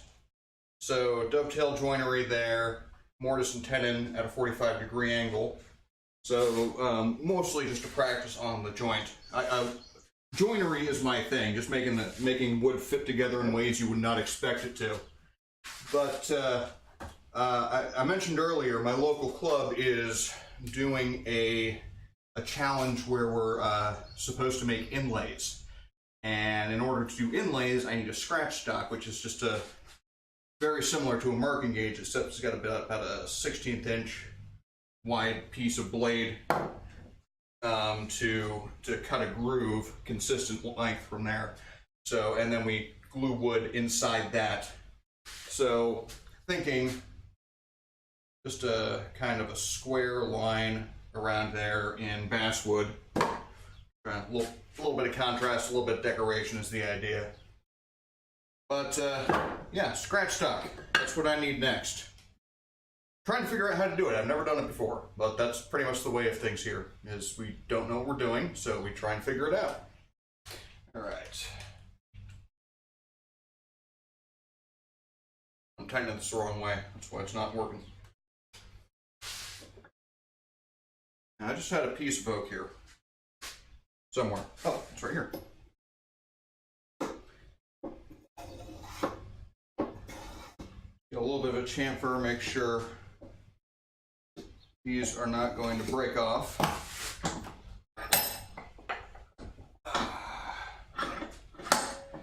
So are you a woodworker at all, Pickle Llama, or just a fan?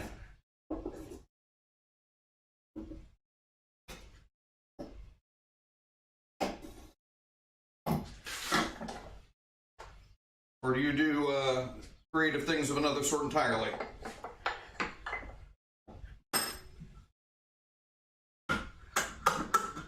Oh yeah, this is the Woodworking brand. They come from Woodcraft, or Woodcraft seems to be the primary distributor of them. They work fairly nice. They're actually, I would say, a lot nicer than some of the old Stanleys. But I've got a decent little collection of planes. Pretty much all the bench planes I would need from 4 to 7.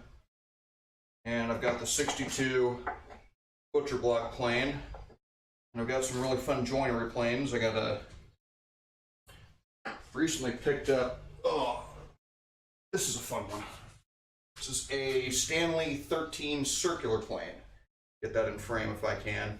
And it's got an adjustable sole for cutting inside and outside curves. So convex or concave. And if you can tell, this is quite a bit of a pest to adjust, which is why they stopped making these and started making the 113, which is a lot better. But this was the right price. I mean, a 113, you're looking to spend maybe $100, $150 on eBay if you can find one. This one, they're fairly rare, but nobody wants them, so I got it for 50 bucks. And that plane right there is at least 100 years old, because that's when they made them. And I actually think that I might not have consistent thickness here. Where are my calipers?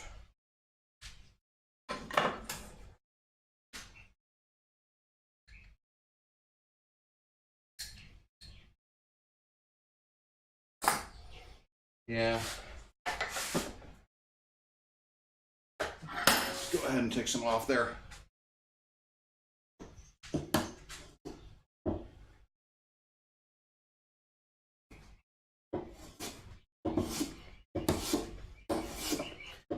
Well, I used to use hand planes for a whole bunch of stuff, and now everybody just uses power tools for it.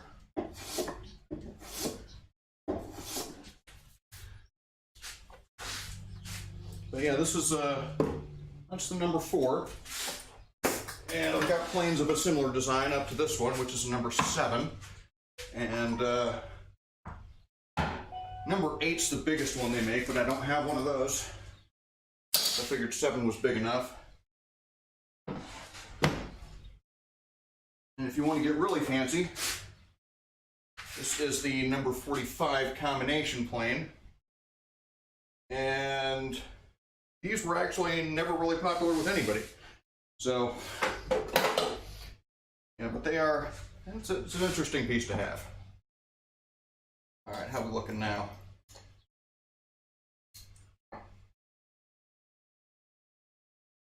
Okay, that's fairly uniform. Okay, so, wow, it's almost 1 o'clock. This is normally about the time that I call it quits, but I am feeling kind of on a roll, so I'm going to keep at it. So, what we want is something maybe about here.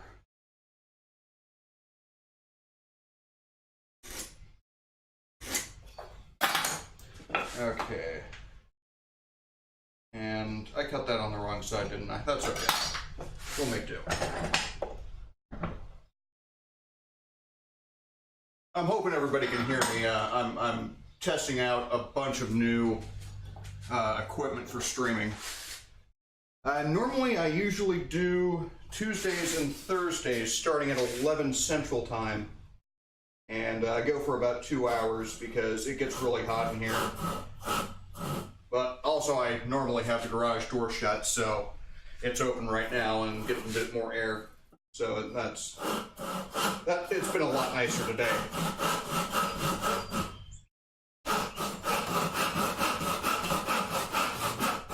And of course, I'm going to have to change that here next month because my classes are going to be interfering with that.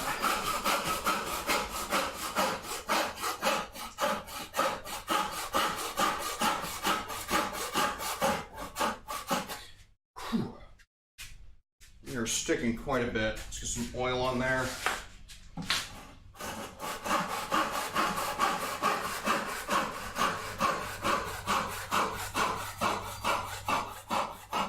Slow down at the end of the cut. Make sure you don't break anything off. Come on.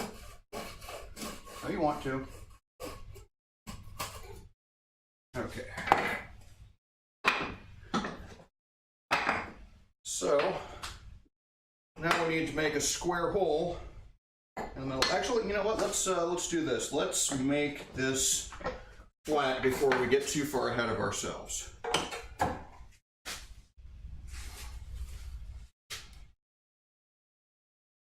And because of the size of it, I'll just leave it here.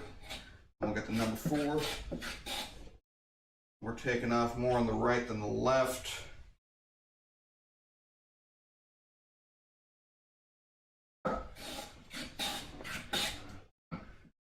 Now it's the other way.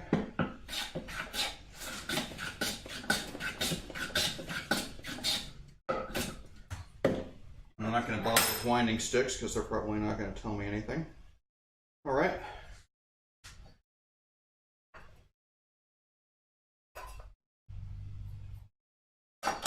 Cool. And how about you?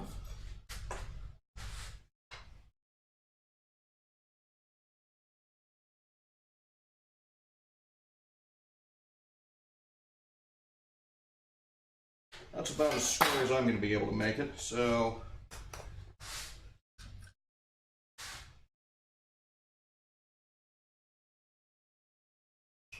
reference face, reference edge. Now,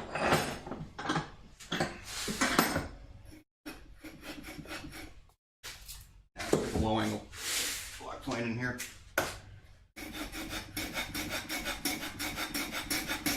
These don't need to be too pretty.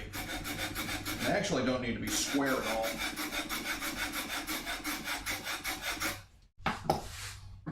Just trying to clean them up a little bit.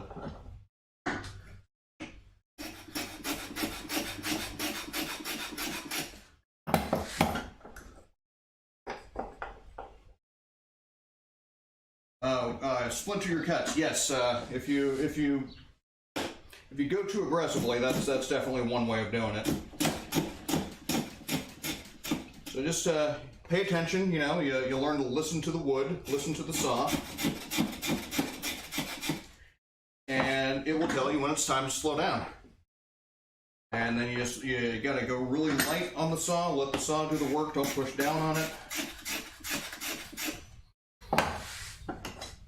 Things that, for some reason, you know, despite the fact that my dad was a contractor, he never bothered to teach me, which I'm starting to think he didn't know. He was more of a tile man himself, though. Okay, that's good enough for now. So what I want to do is, let's see, mortise gauge. You will be my friend. It's like you need a mortise gauge to make a mortise gauge.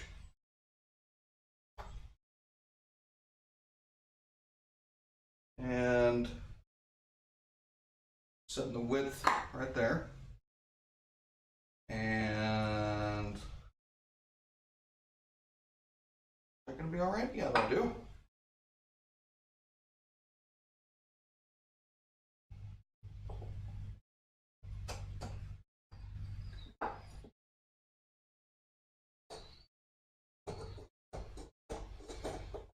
Regrettably, one of the pins protrudes a little bit further than the other one.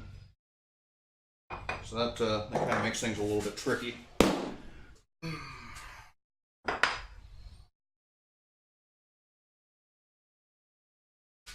Alright, let's do that. Nice line right here. And evidently, today's topic, it seems to be all about mortises. We were cutting mortises before, and we're going to be cutting mortises now.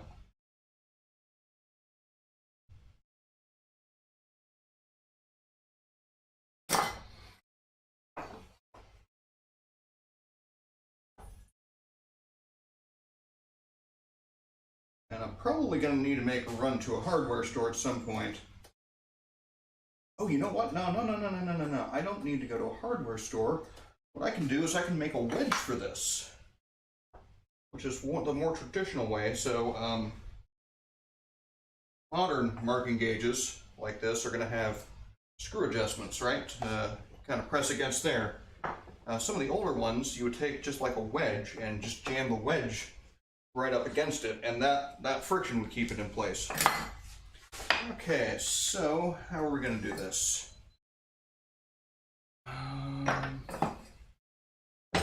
With the offcut, obviously.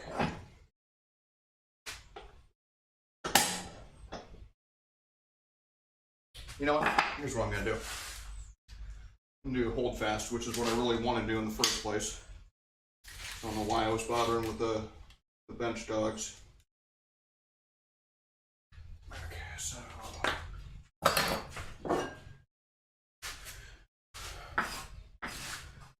hold fast.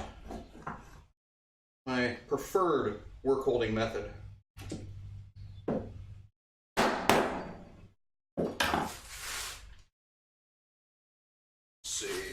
Make sure everything is actually in frame. And can we go ahead and use the 3/4? I don't like using power tools as much.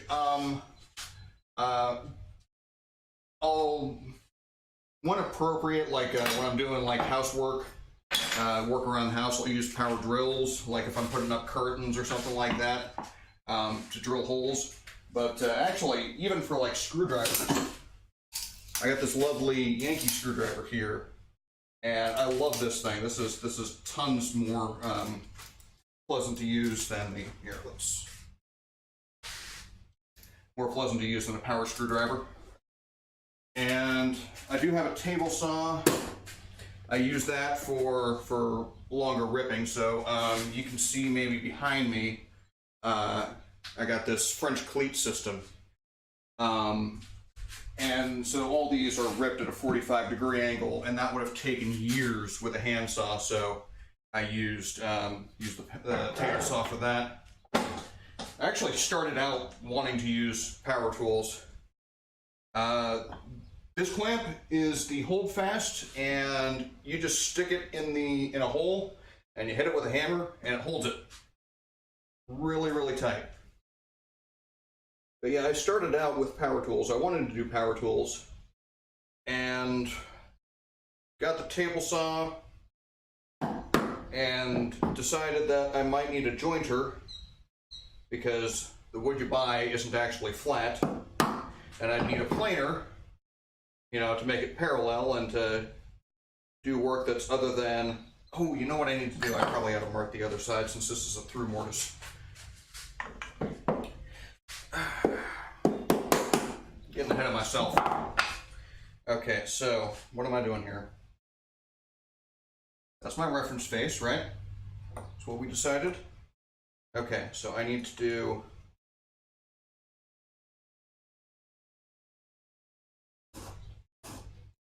and I don't care if there's going to be lines left over. I can plane them off if I want to. I probably won't, but I can. So let us transfer these lines around the side. Marking knife. So yeah, I was looking at the price of planers, and you can get like a little 8-inch planer, a benchtop planer for a reasonable price. But eventually you're going to outgrow that. So you're looking at $1,000, maybe $2,000 for a planer that you're never going to outgrow, and that just seemed a bit too expensive. So I started looking at hand tools. It's like, well, how did they do it before they had planers? So they used a jack plane, they used a 4-plane. And they used a number 7 plane. So, instead of spending thousands of dollars on brand new high power tools that are going to last me, I spent a couple $100 on a set of planes that is going to do everything I'm going to need. And I can actually do like this bench top. See if I can't. This is about 24 inches wide, right? They don't make planers and they don't make jointers that big. So even if I had a planer, I still wouldn't be able to make a bench like this. Now, what a lot of guys do is they'll make up these router sleds, right? So they get their routers and this jig, and they just run it back and forth across this really wide board, and that works. But that's a lot of work and a lot of precision engineering in order to get that to work. Or I can take my number 7 plane, go at it until it's flat. And I don't need to spend 3 hours setting it up. Just when I have time in the shop, come back, get the bench top of the plane, go at it for a few hours. Yeah, it took me about 3 months total, but I was also working full-time back then, so I don't have to do that now. But yeah, you know, just hit it when you can, and come back to it. Nothing's going to move, except the wood will like warp and whatnot when it does that. As moisture changes or as it rests, it's going to warp and cup just a little bit. Just an unfortunate aspect of wood, but it's something you can kind of plan for.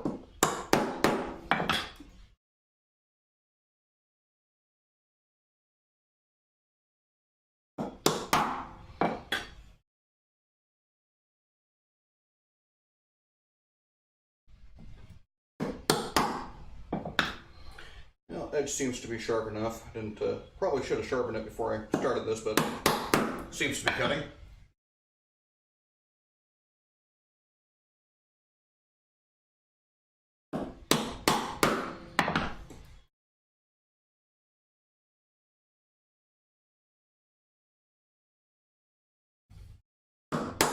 And hopefully my marks on the other side are going to be sufficiently accurate that we can meet this cut on the other side too. Now I've set up a compressor effect to try and deaden some of the louder sounds, because I know this chisel can, and the chiseling can be a bit noisy. Does it seem to be working well enough? And can you still hear my voice?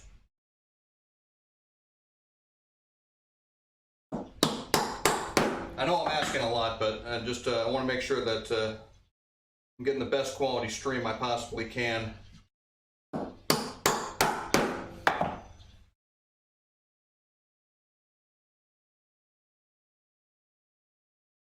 Some of the guys I follow, I have to turn down everything else on my computer just in order to hear his voice. Amazingly enough, the 3/4 inch chisel seems to be perfectly sized for this. That's like divine providence right there.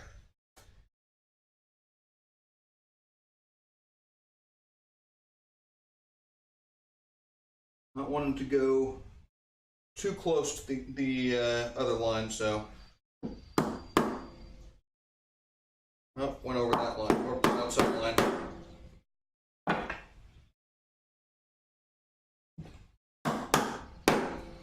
Let's just turn around and go back. What do we say?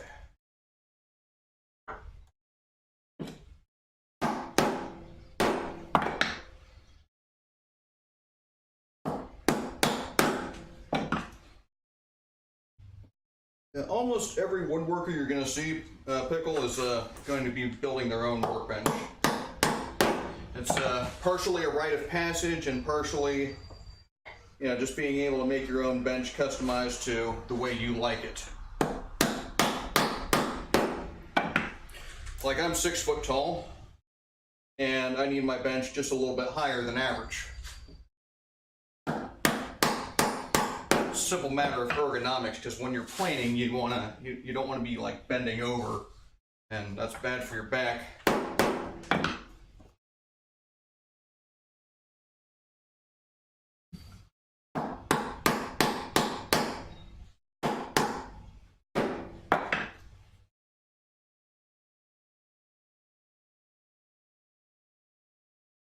Okay, not wanting to get too close to my line because I don't want to crush the wood.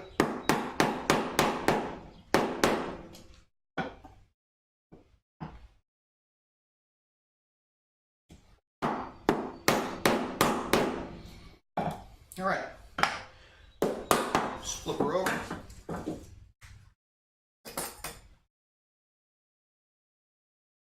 Hi, Bill the Cat. Is that a reference to Outland? Or, what was the, you know, Bill the Cat and the Opus the Penguin or something like that, and some dude named Milo who looked like a carrot?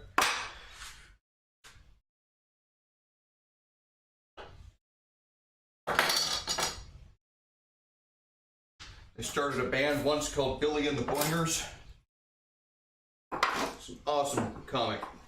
Not sure if it's still going on.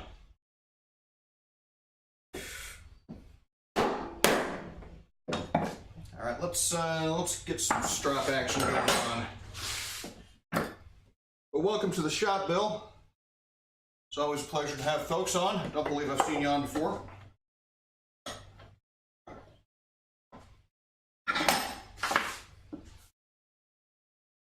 I am evidently doing a bit of a longer stream today because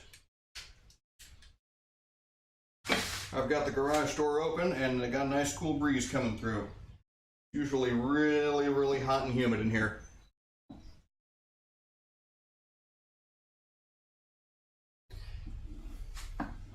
Yeah, Bloom County, they changed the name of that once or twice.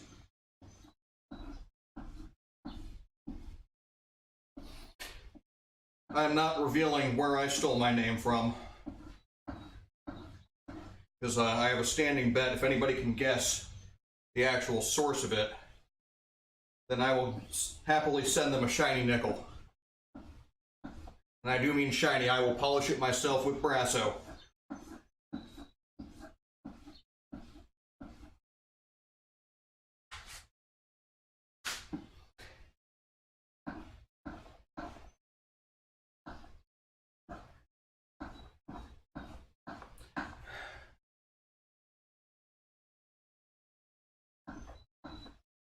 I think I may eventually need to take this back to the diamonds. I might be rounding over the bevel. I do have a tendency to do that.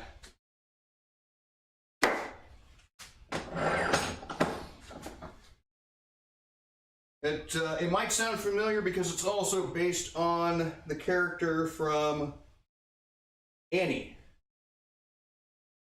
Oliver Warbucks, who was also known as Daddy Warbucks. So it is kind of a play on that.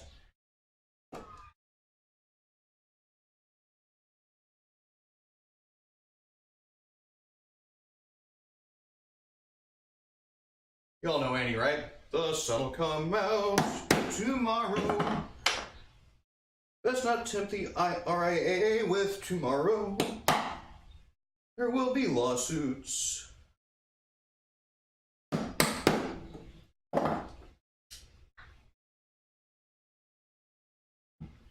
That was fair use, folks.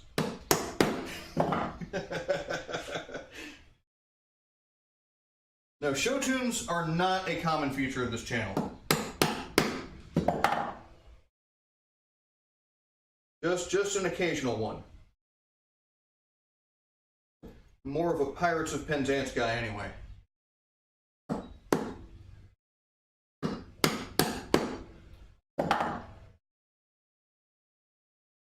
I'm trying not to embarrass myself too much in front of my neighbors because, as I said before, I've got the garage door wide open.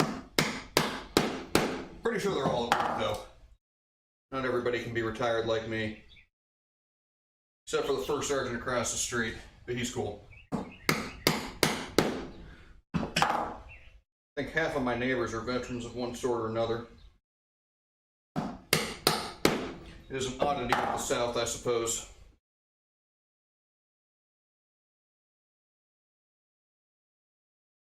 Was not like this in Kansas, was not like this in Missouri, was not like this in Arizona, and sure as hell wasn't like that in California.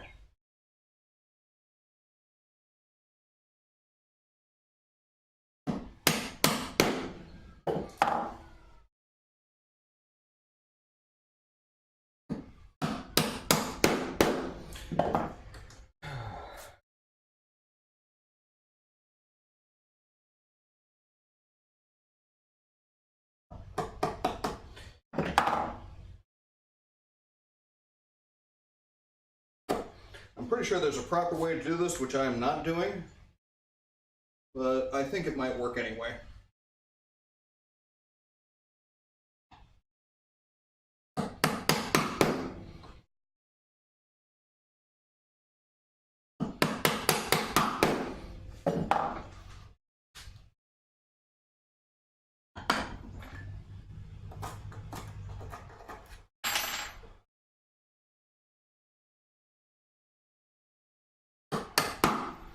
So just trying to get this just the right size so that can slip through.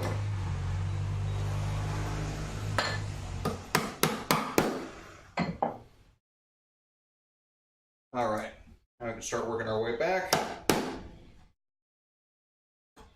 I think I'll be punching through any second now. I'm trying to make what's called a scratch stock, which is very similar to these marking gauges, where you have an adjustable fence and a cutting tool on the end. The only thing is, with the scratch stock, what I'm trying to do is make a cutting tool that's about 1/16 of an inch wide, so I can cut a groove about 1/16 of an inch wide into my board for inlays. Because inlays are the monthly challenge for my local woodworking club. And I want to be careful not to chisel into my bench top too much.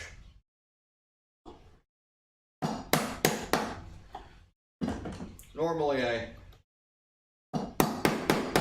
might put a sacrificial board underneath when I'm cutting, but one, it's a bench. It's not supposed to be pretty. I'm trying to get some battle damage to make it look like I'm actually using it. And two, I'm actually trying to find an excuse that I can make another bench, because this one's pine, and I would like to make it out of some kind of hardwood and do a leg vise instead of the face vise here. All right, so we are through in some form or another. Let's take this into the vise, actually. That should be a good way of doing it. Let's see.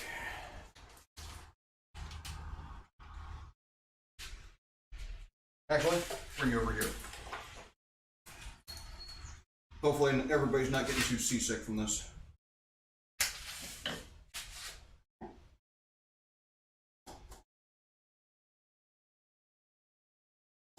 And one of the tricks with this is you always want to work towards the middle. Never go all the way through.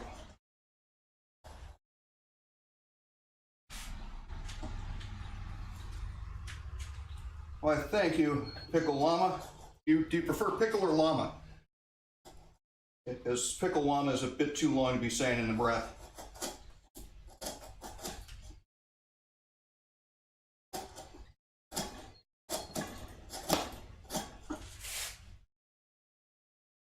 From a board game. It is not from a board game. It is from a game, though.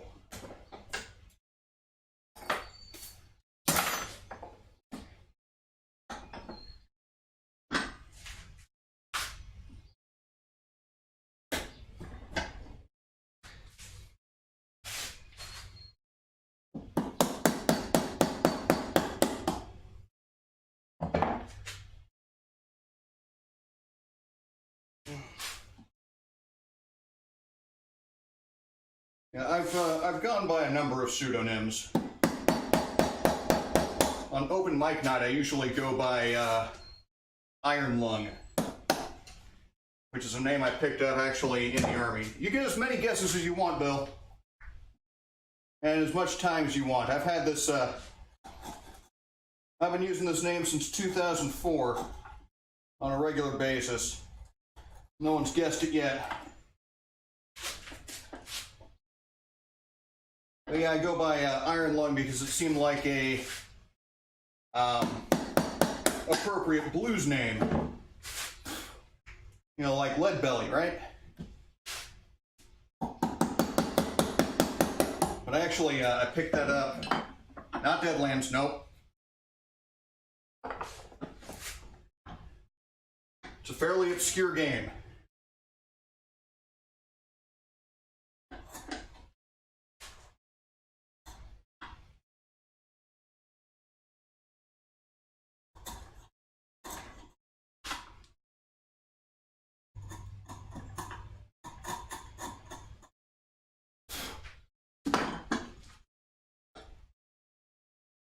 Well, that's how long I've been using it. That's not how long the name has existed.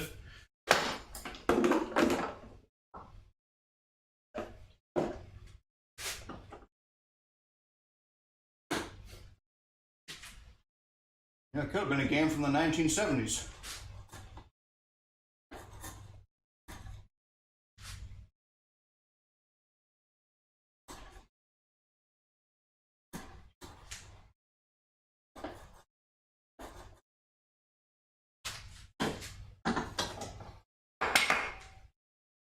Okay.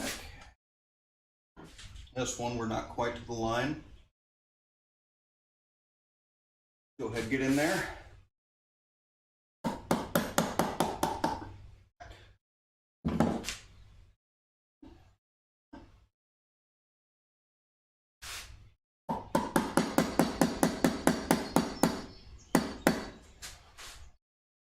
Somebody Frontier Pharmacist.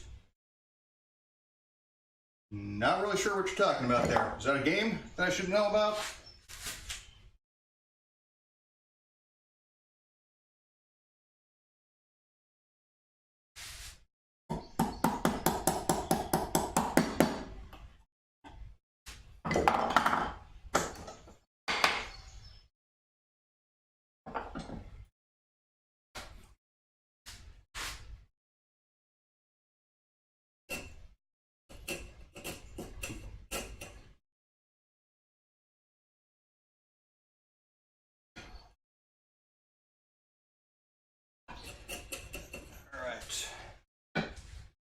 Getting fairly close. Actually, no, we're not getting close at all. Who am I kidding? There's an entire face here.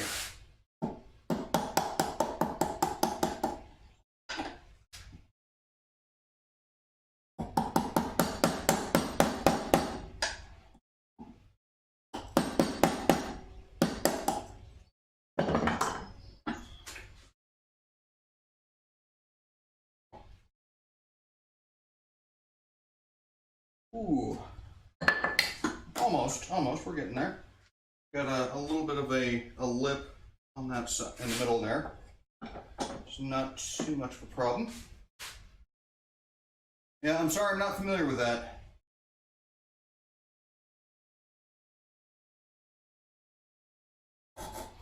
Trying to remember what Sierra used to make. Used to see their logo on games all over the place. Not so much anymore.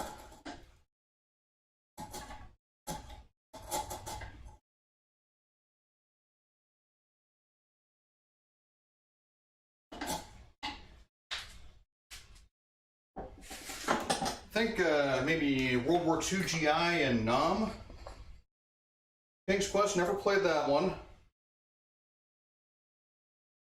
But World War II GI was a big one for me.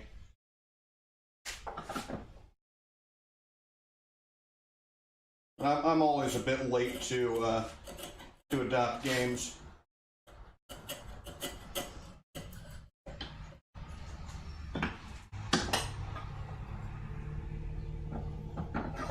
Just recently picked up Legend of Grimrock 2.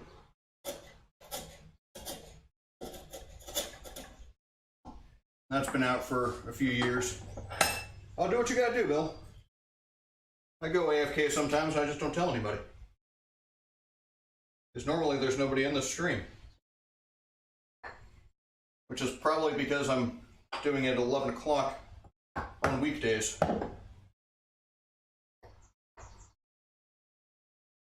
Okay, so that edge right there needs to come down. Yeah, my stream times are probably going to change here next month when I start classes, because I got a morning class about 9 o'clock. So I will not be able to stream at the time I normally do. I'm thinking of switching to evenings. Let me get a bit more audience that way.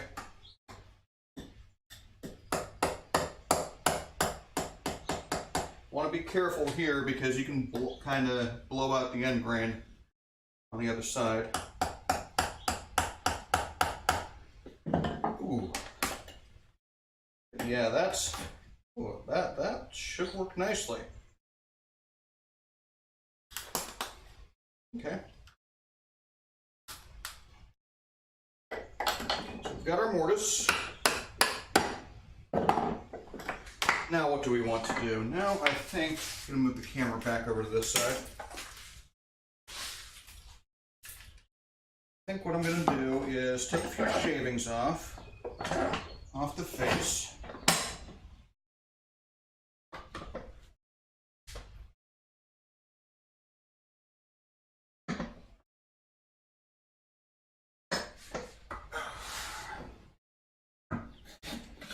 Well, it's not perfect for me, unfortunately, Llama, because I can't scream and do algebra at the same time.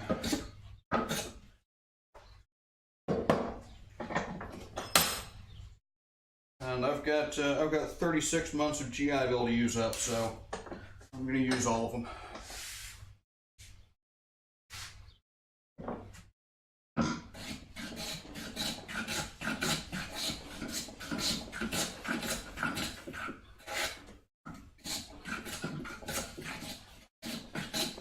Just trying to take off these marking lines. That's really all I'm after here.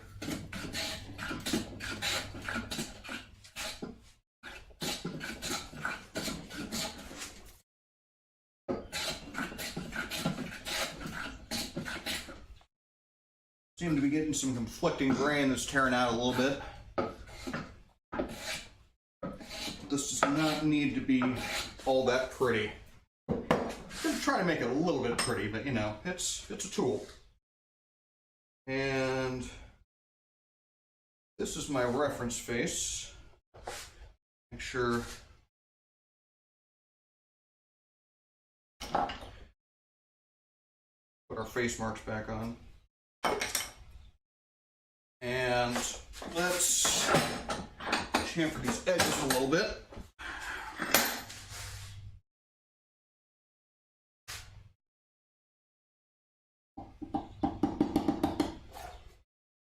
And we're just going to do this by eye. Not a specific radius or anything going on.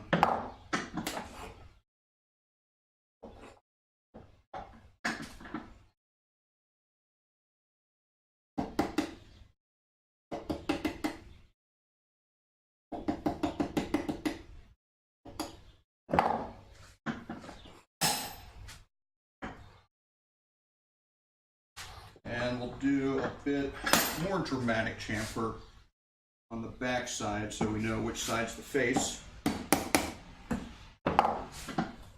And apparently we need to take off a little bit less.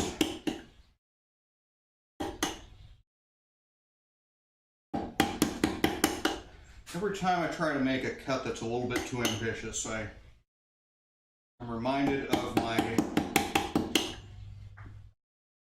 8th grade science teacher, Mr. Komodo, when I was trying to cut off a bit too much clay for something that we were doing, and he's like, "We'll never make a samurai out of you."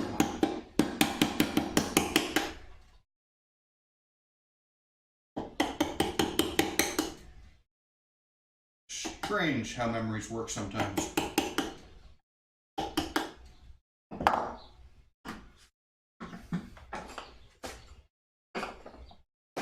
Let's make that even more dramatic. Okay. So, do bevel down.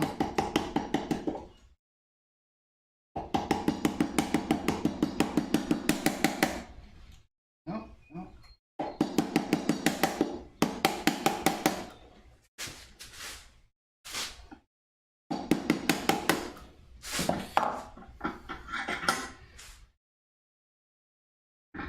Okay, Bill, come on now. I've given you too many hints already. Nickels are worth a lot of money. Especially when you have to polish them and ship them. So I've given you all the hints I'm going to give you.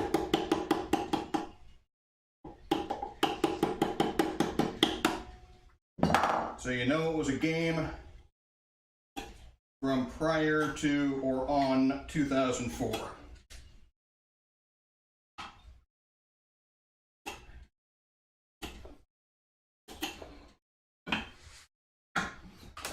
Alright. Really could do a lot more dramatic on that one, so.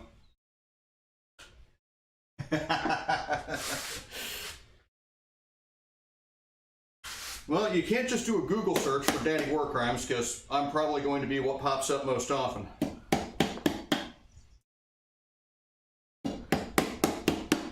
That, and for some reason, Milosevic.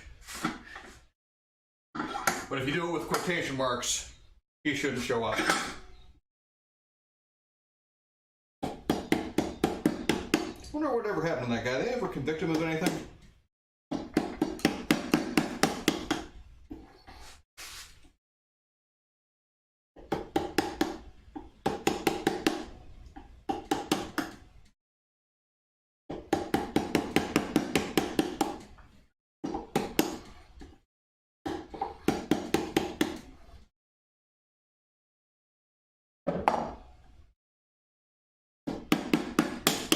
Well, there are a few imitators out there. There's a couple of people who have adopted my screen name as their own. But I seem to be the most popular.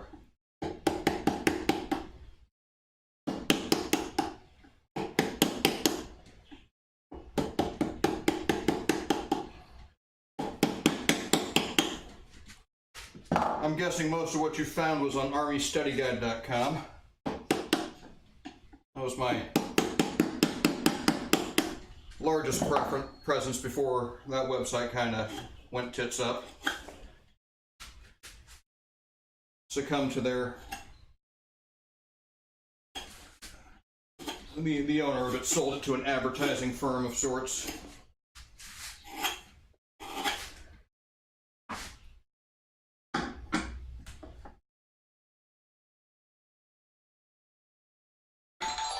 It possibly could be. Boromir Lives. I don't not know who Boromir Lives, but appreciate the follow all the same. Yeah, I never got into Illuminati, sorry.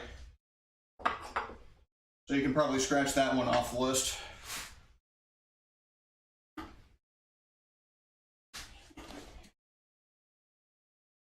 Did Magic the Gathering for a while as a kid, and I think I tried the Star Wars game from the late 90s. But that was about it for my trading card game. Boromir from Lord of the Rings. That sounds appropriate. I'm not sure who he is, though. I've only read The Hobbit. And I've watched the films, but I'm terrible with names. It's a good day when I remember my own name, to be quite honest. Alright, let's do some chamfers. Make sure none of these edges break.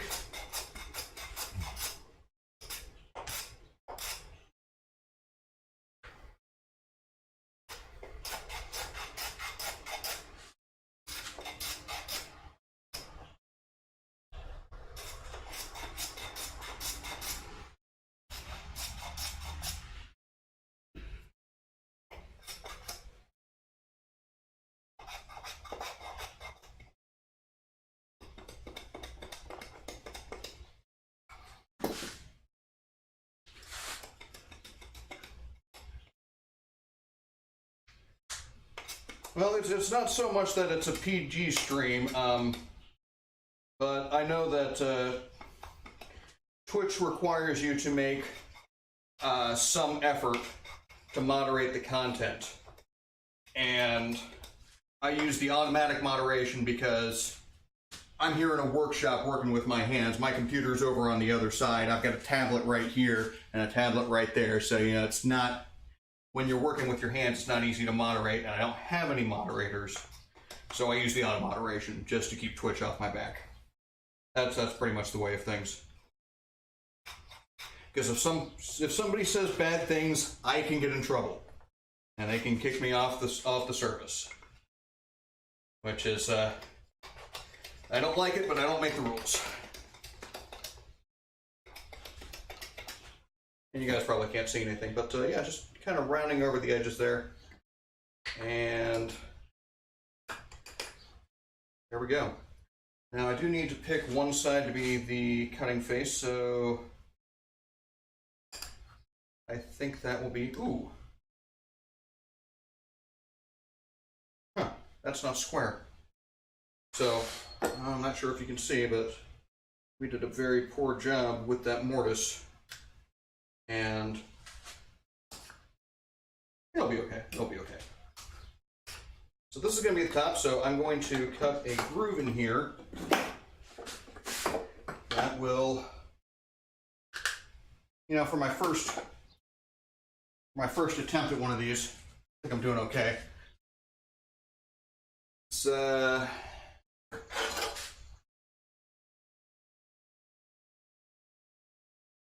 play the living card game from Fantasy Flight. Doesn't sound familiar. And to be quite honest, I gave up on the Star Wars game quite early as well. But I'm pretty sure that was the first example of a Star Wars trading card game.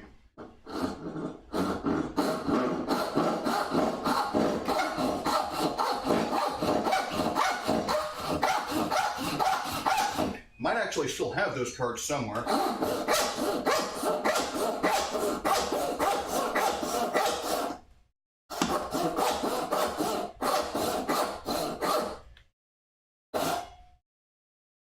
Well, that is not a straight line.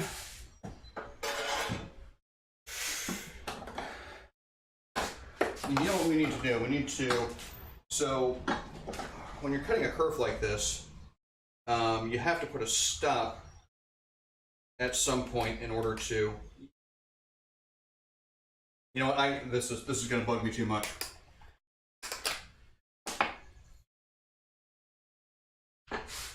Yeah, it does seem reasonable that it was a baseball card company, Bill. I seem to remember something along those lines. But again, it was a novelty. I picked it up. Didn't much care for the gameplay, so dropped it like a bad habit, went back to Magic.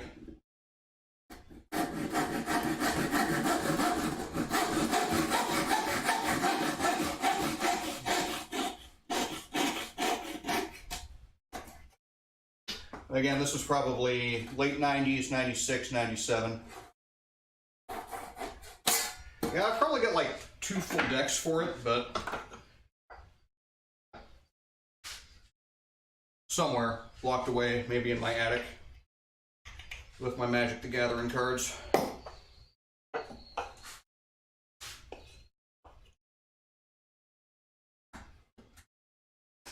Which I still don't use, which probably also aren't worth much. I think I started around 2nd edition.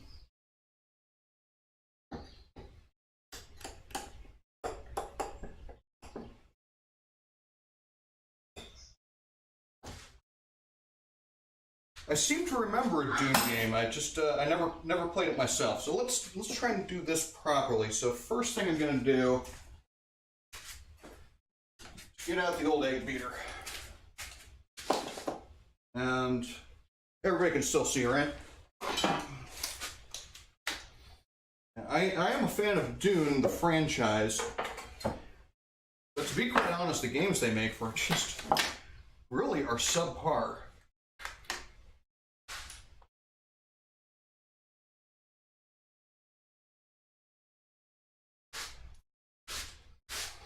And what I'm going to do is mark engage, roughly center, and this way I can actually have a straight line to follow. That'll be smart.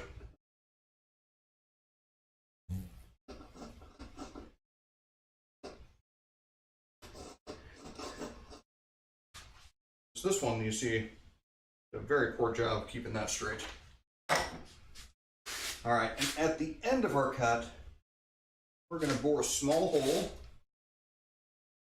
and this will prevent splintering.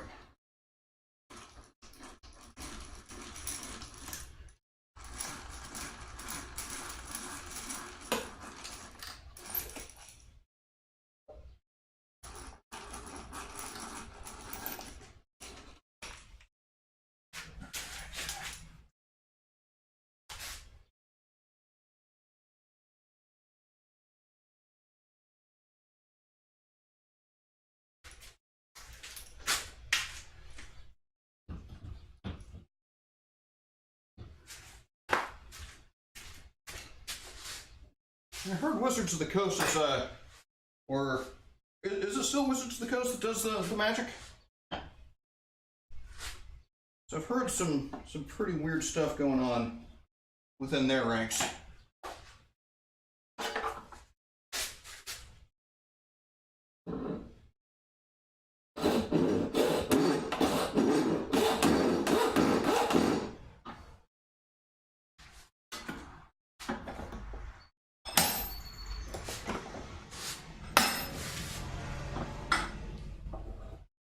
Keep it in the middle of the vise to prevent racking.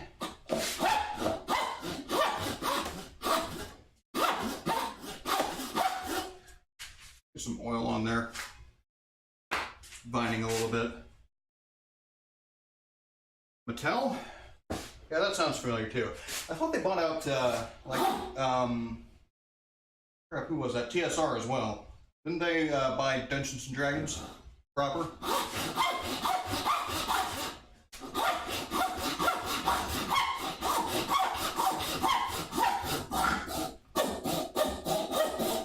Or somebody bought TSR.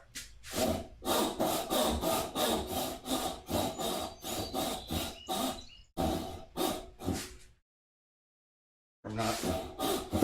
There we go. All the way through. That is not my favorite saw.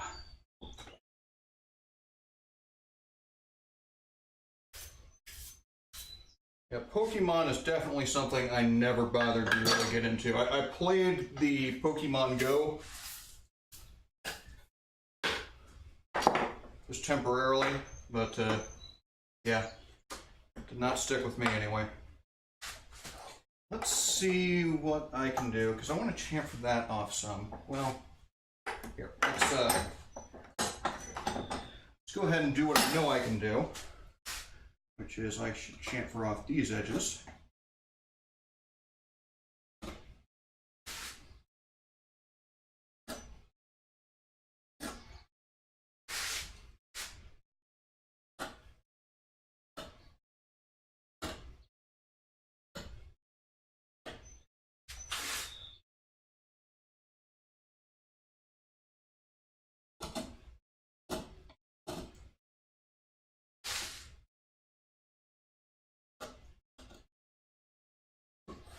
All right, I can do this end too.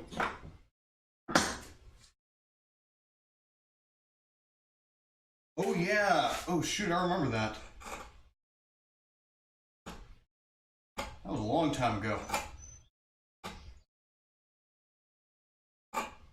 They like had a collectible dice game.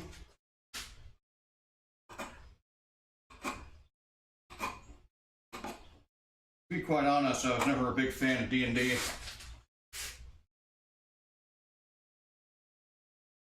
More of a cyberpunk role-playing enthusiast. So, well, cyberpunk proper. And Shadowrun.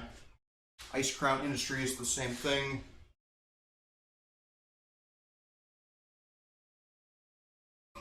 Can't say as I'm familiar with them either. Yeah, I did a lot of Shadowrun as a kid.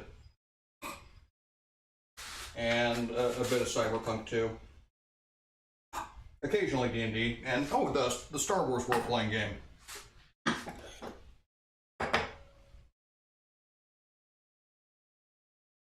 Okay, so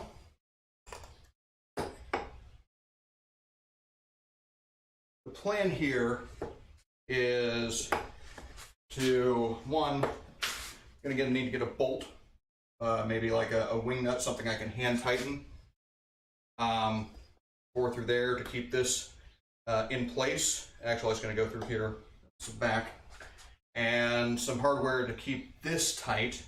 And I'm going to use, actually, it's even thick enough.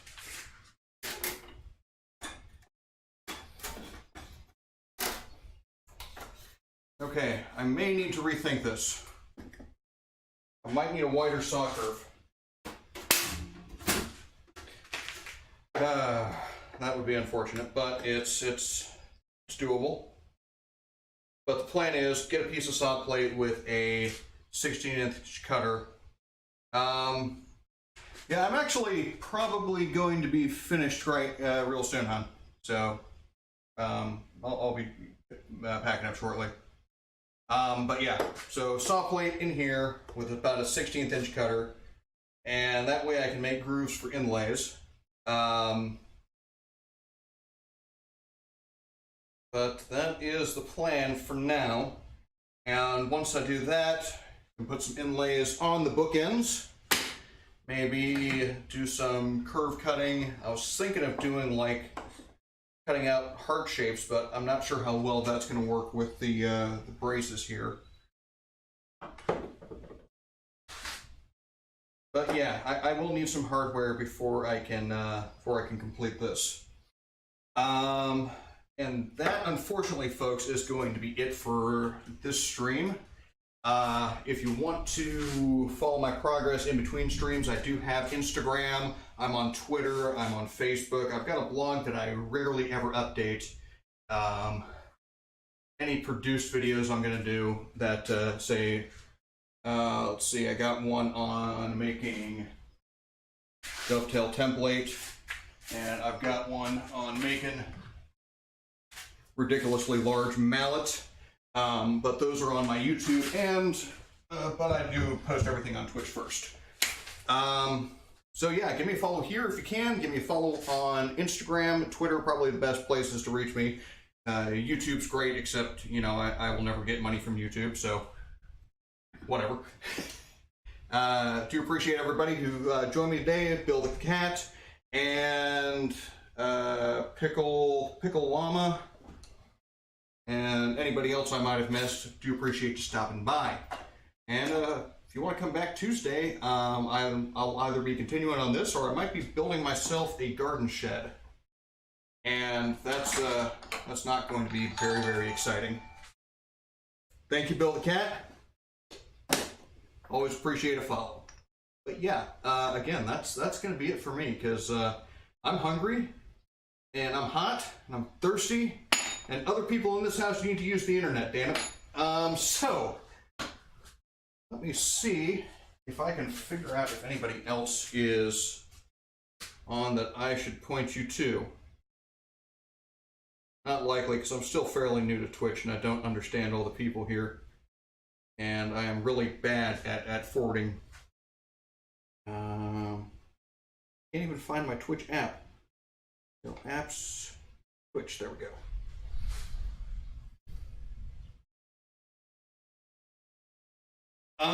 Let's, if you're all right, we'll head over to Protein Projects. I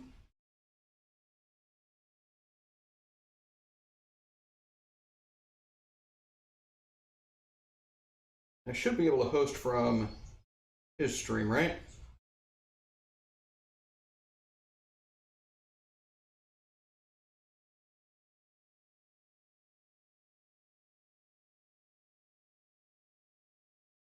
Protein Projects is primarily a leather worker.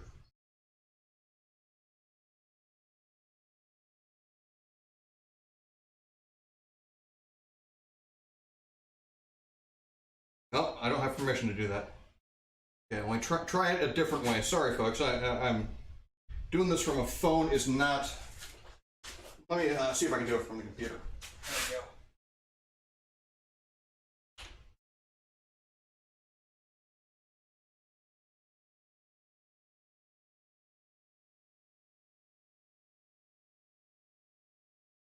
And there we go. Have fun, folks. See you later.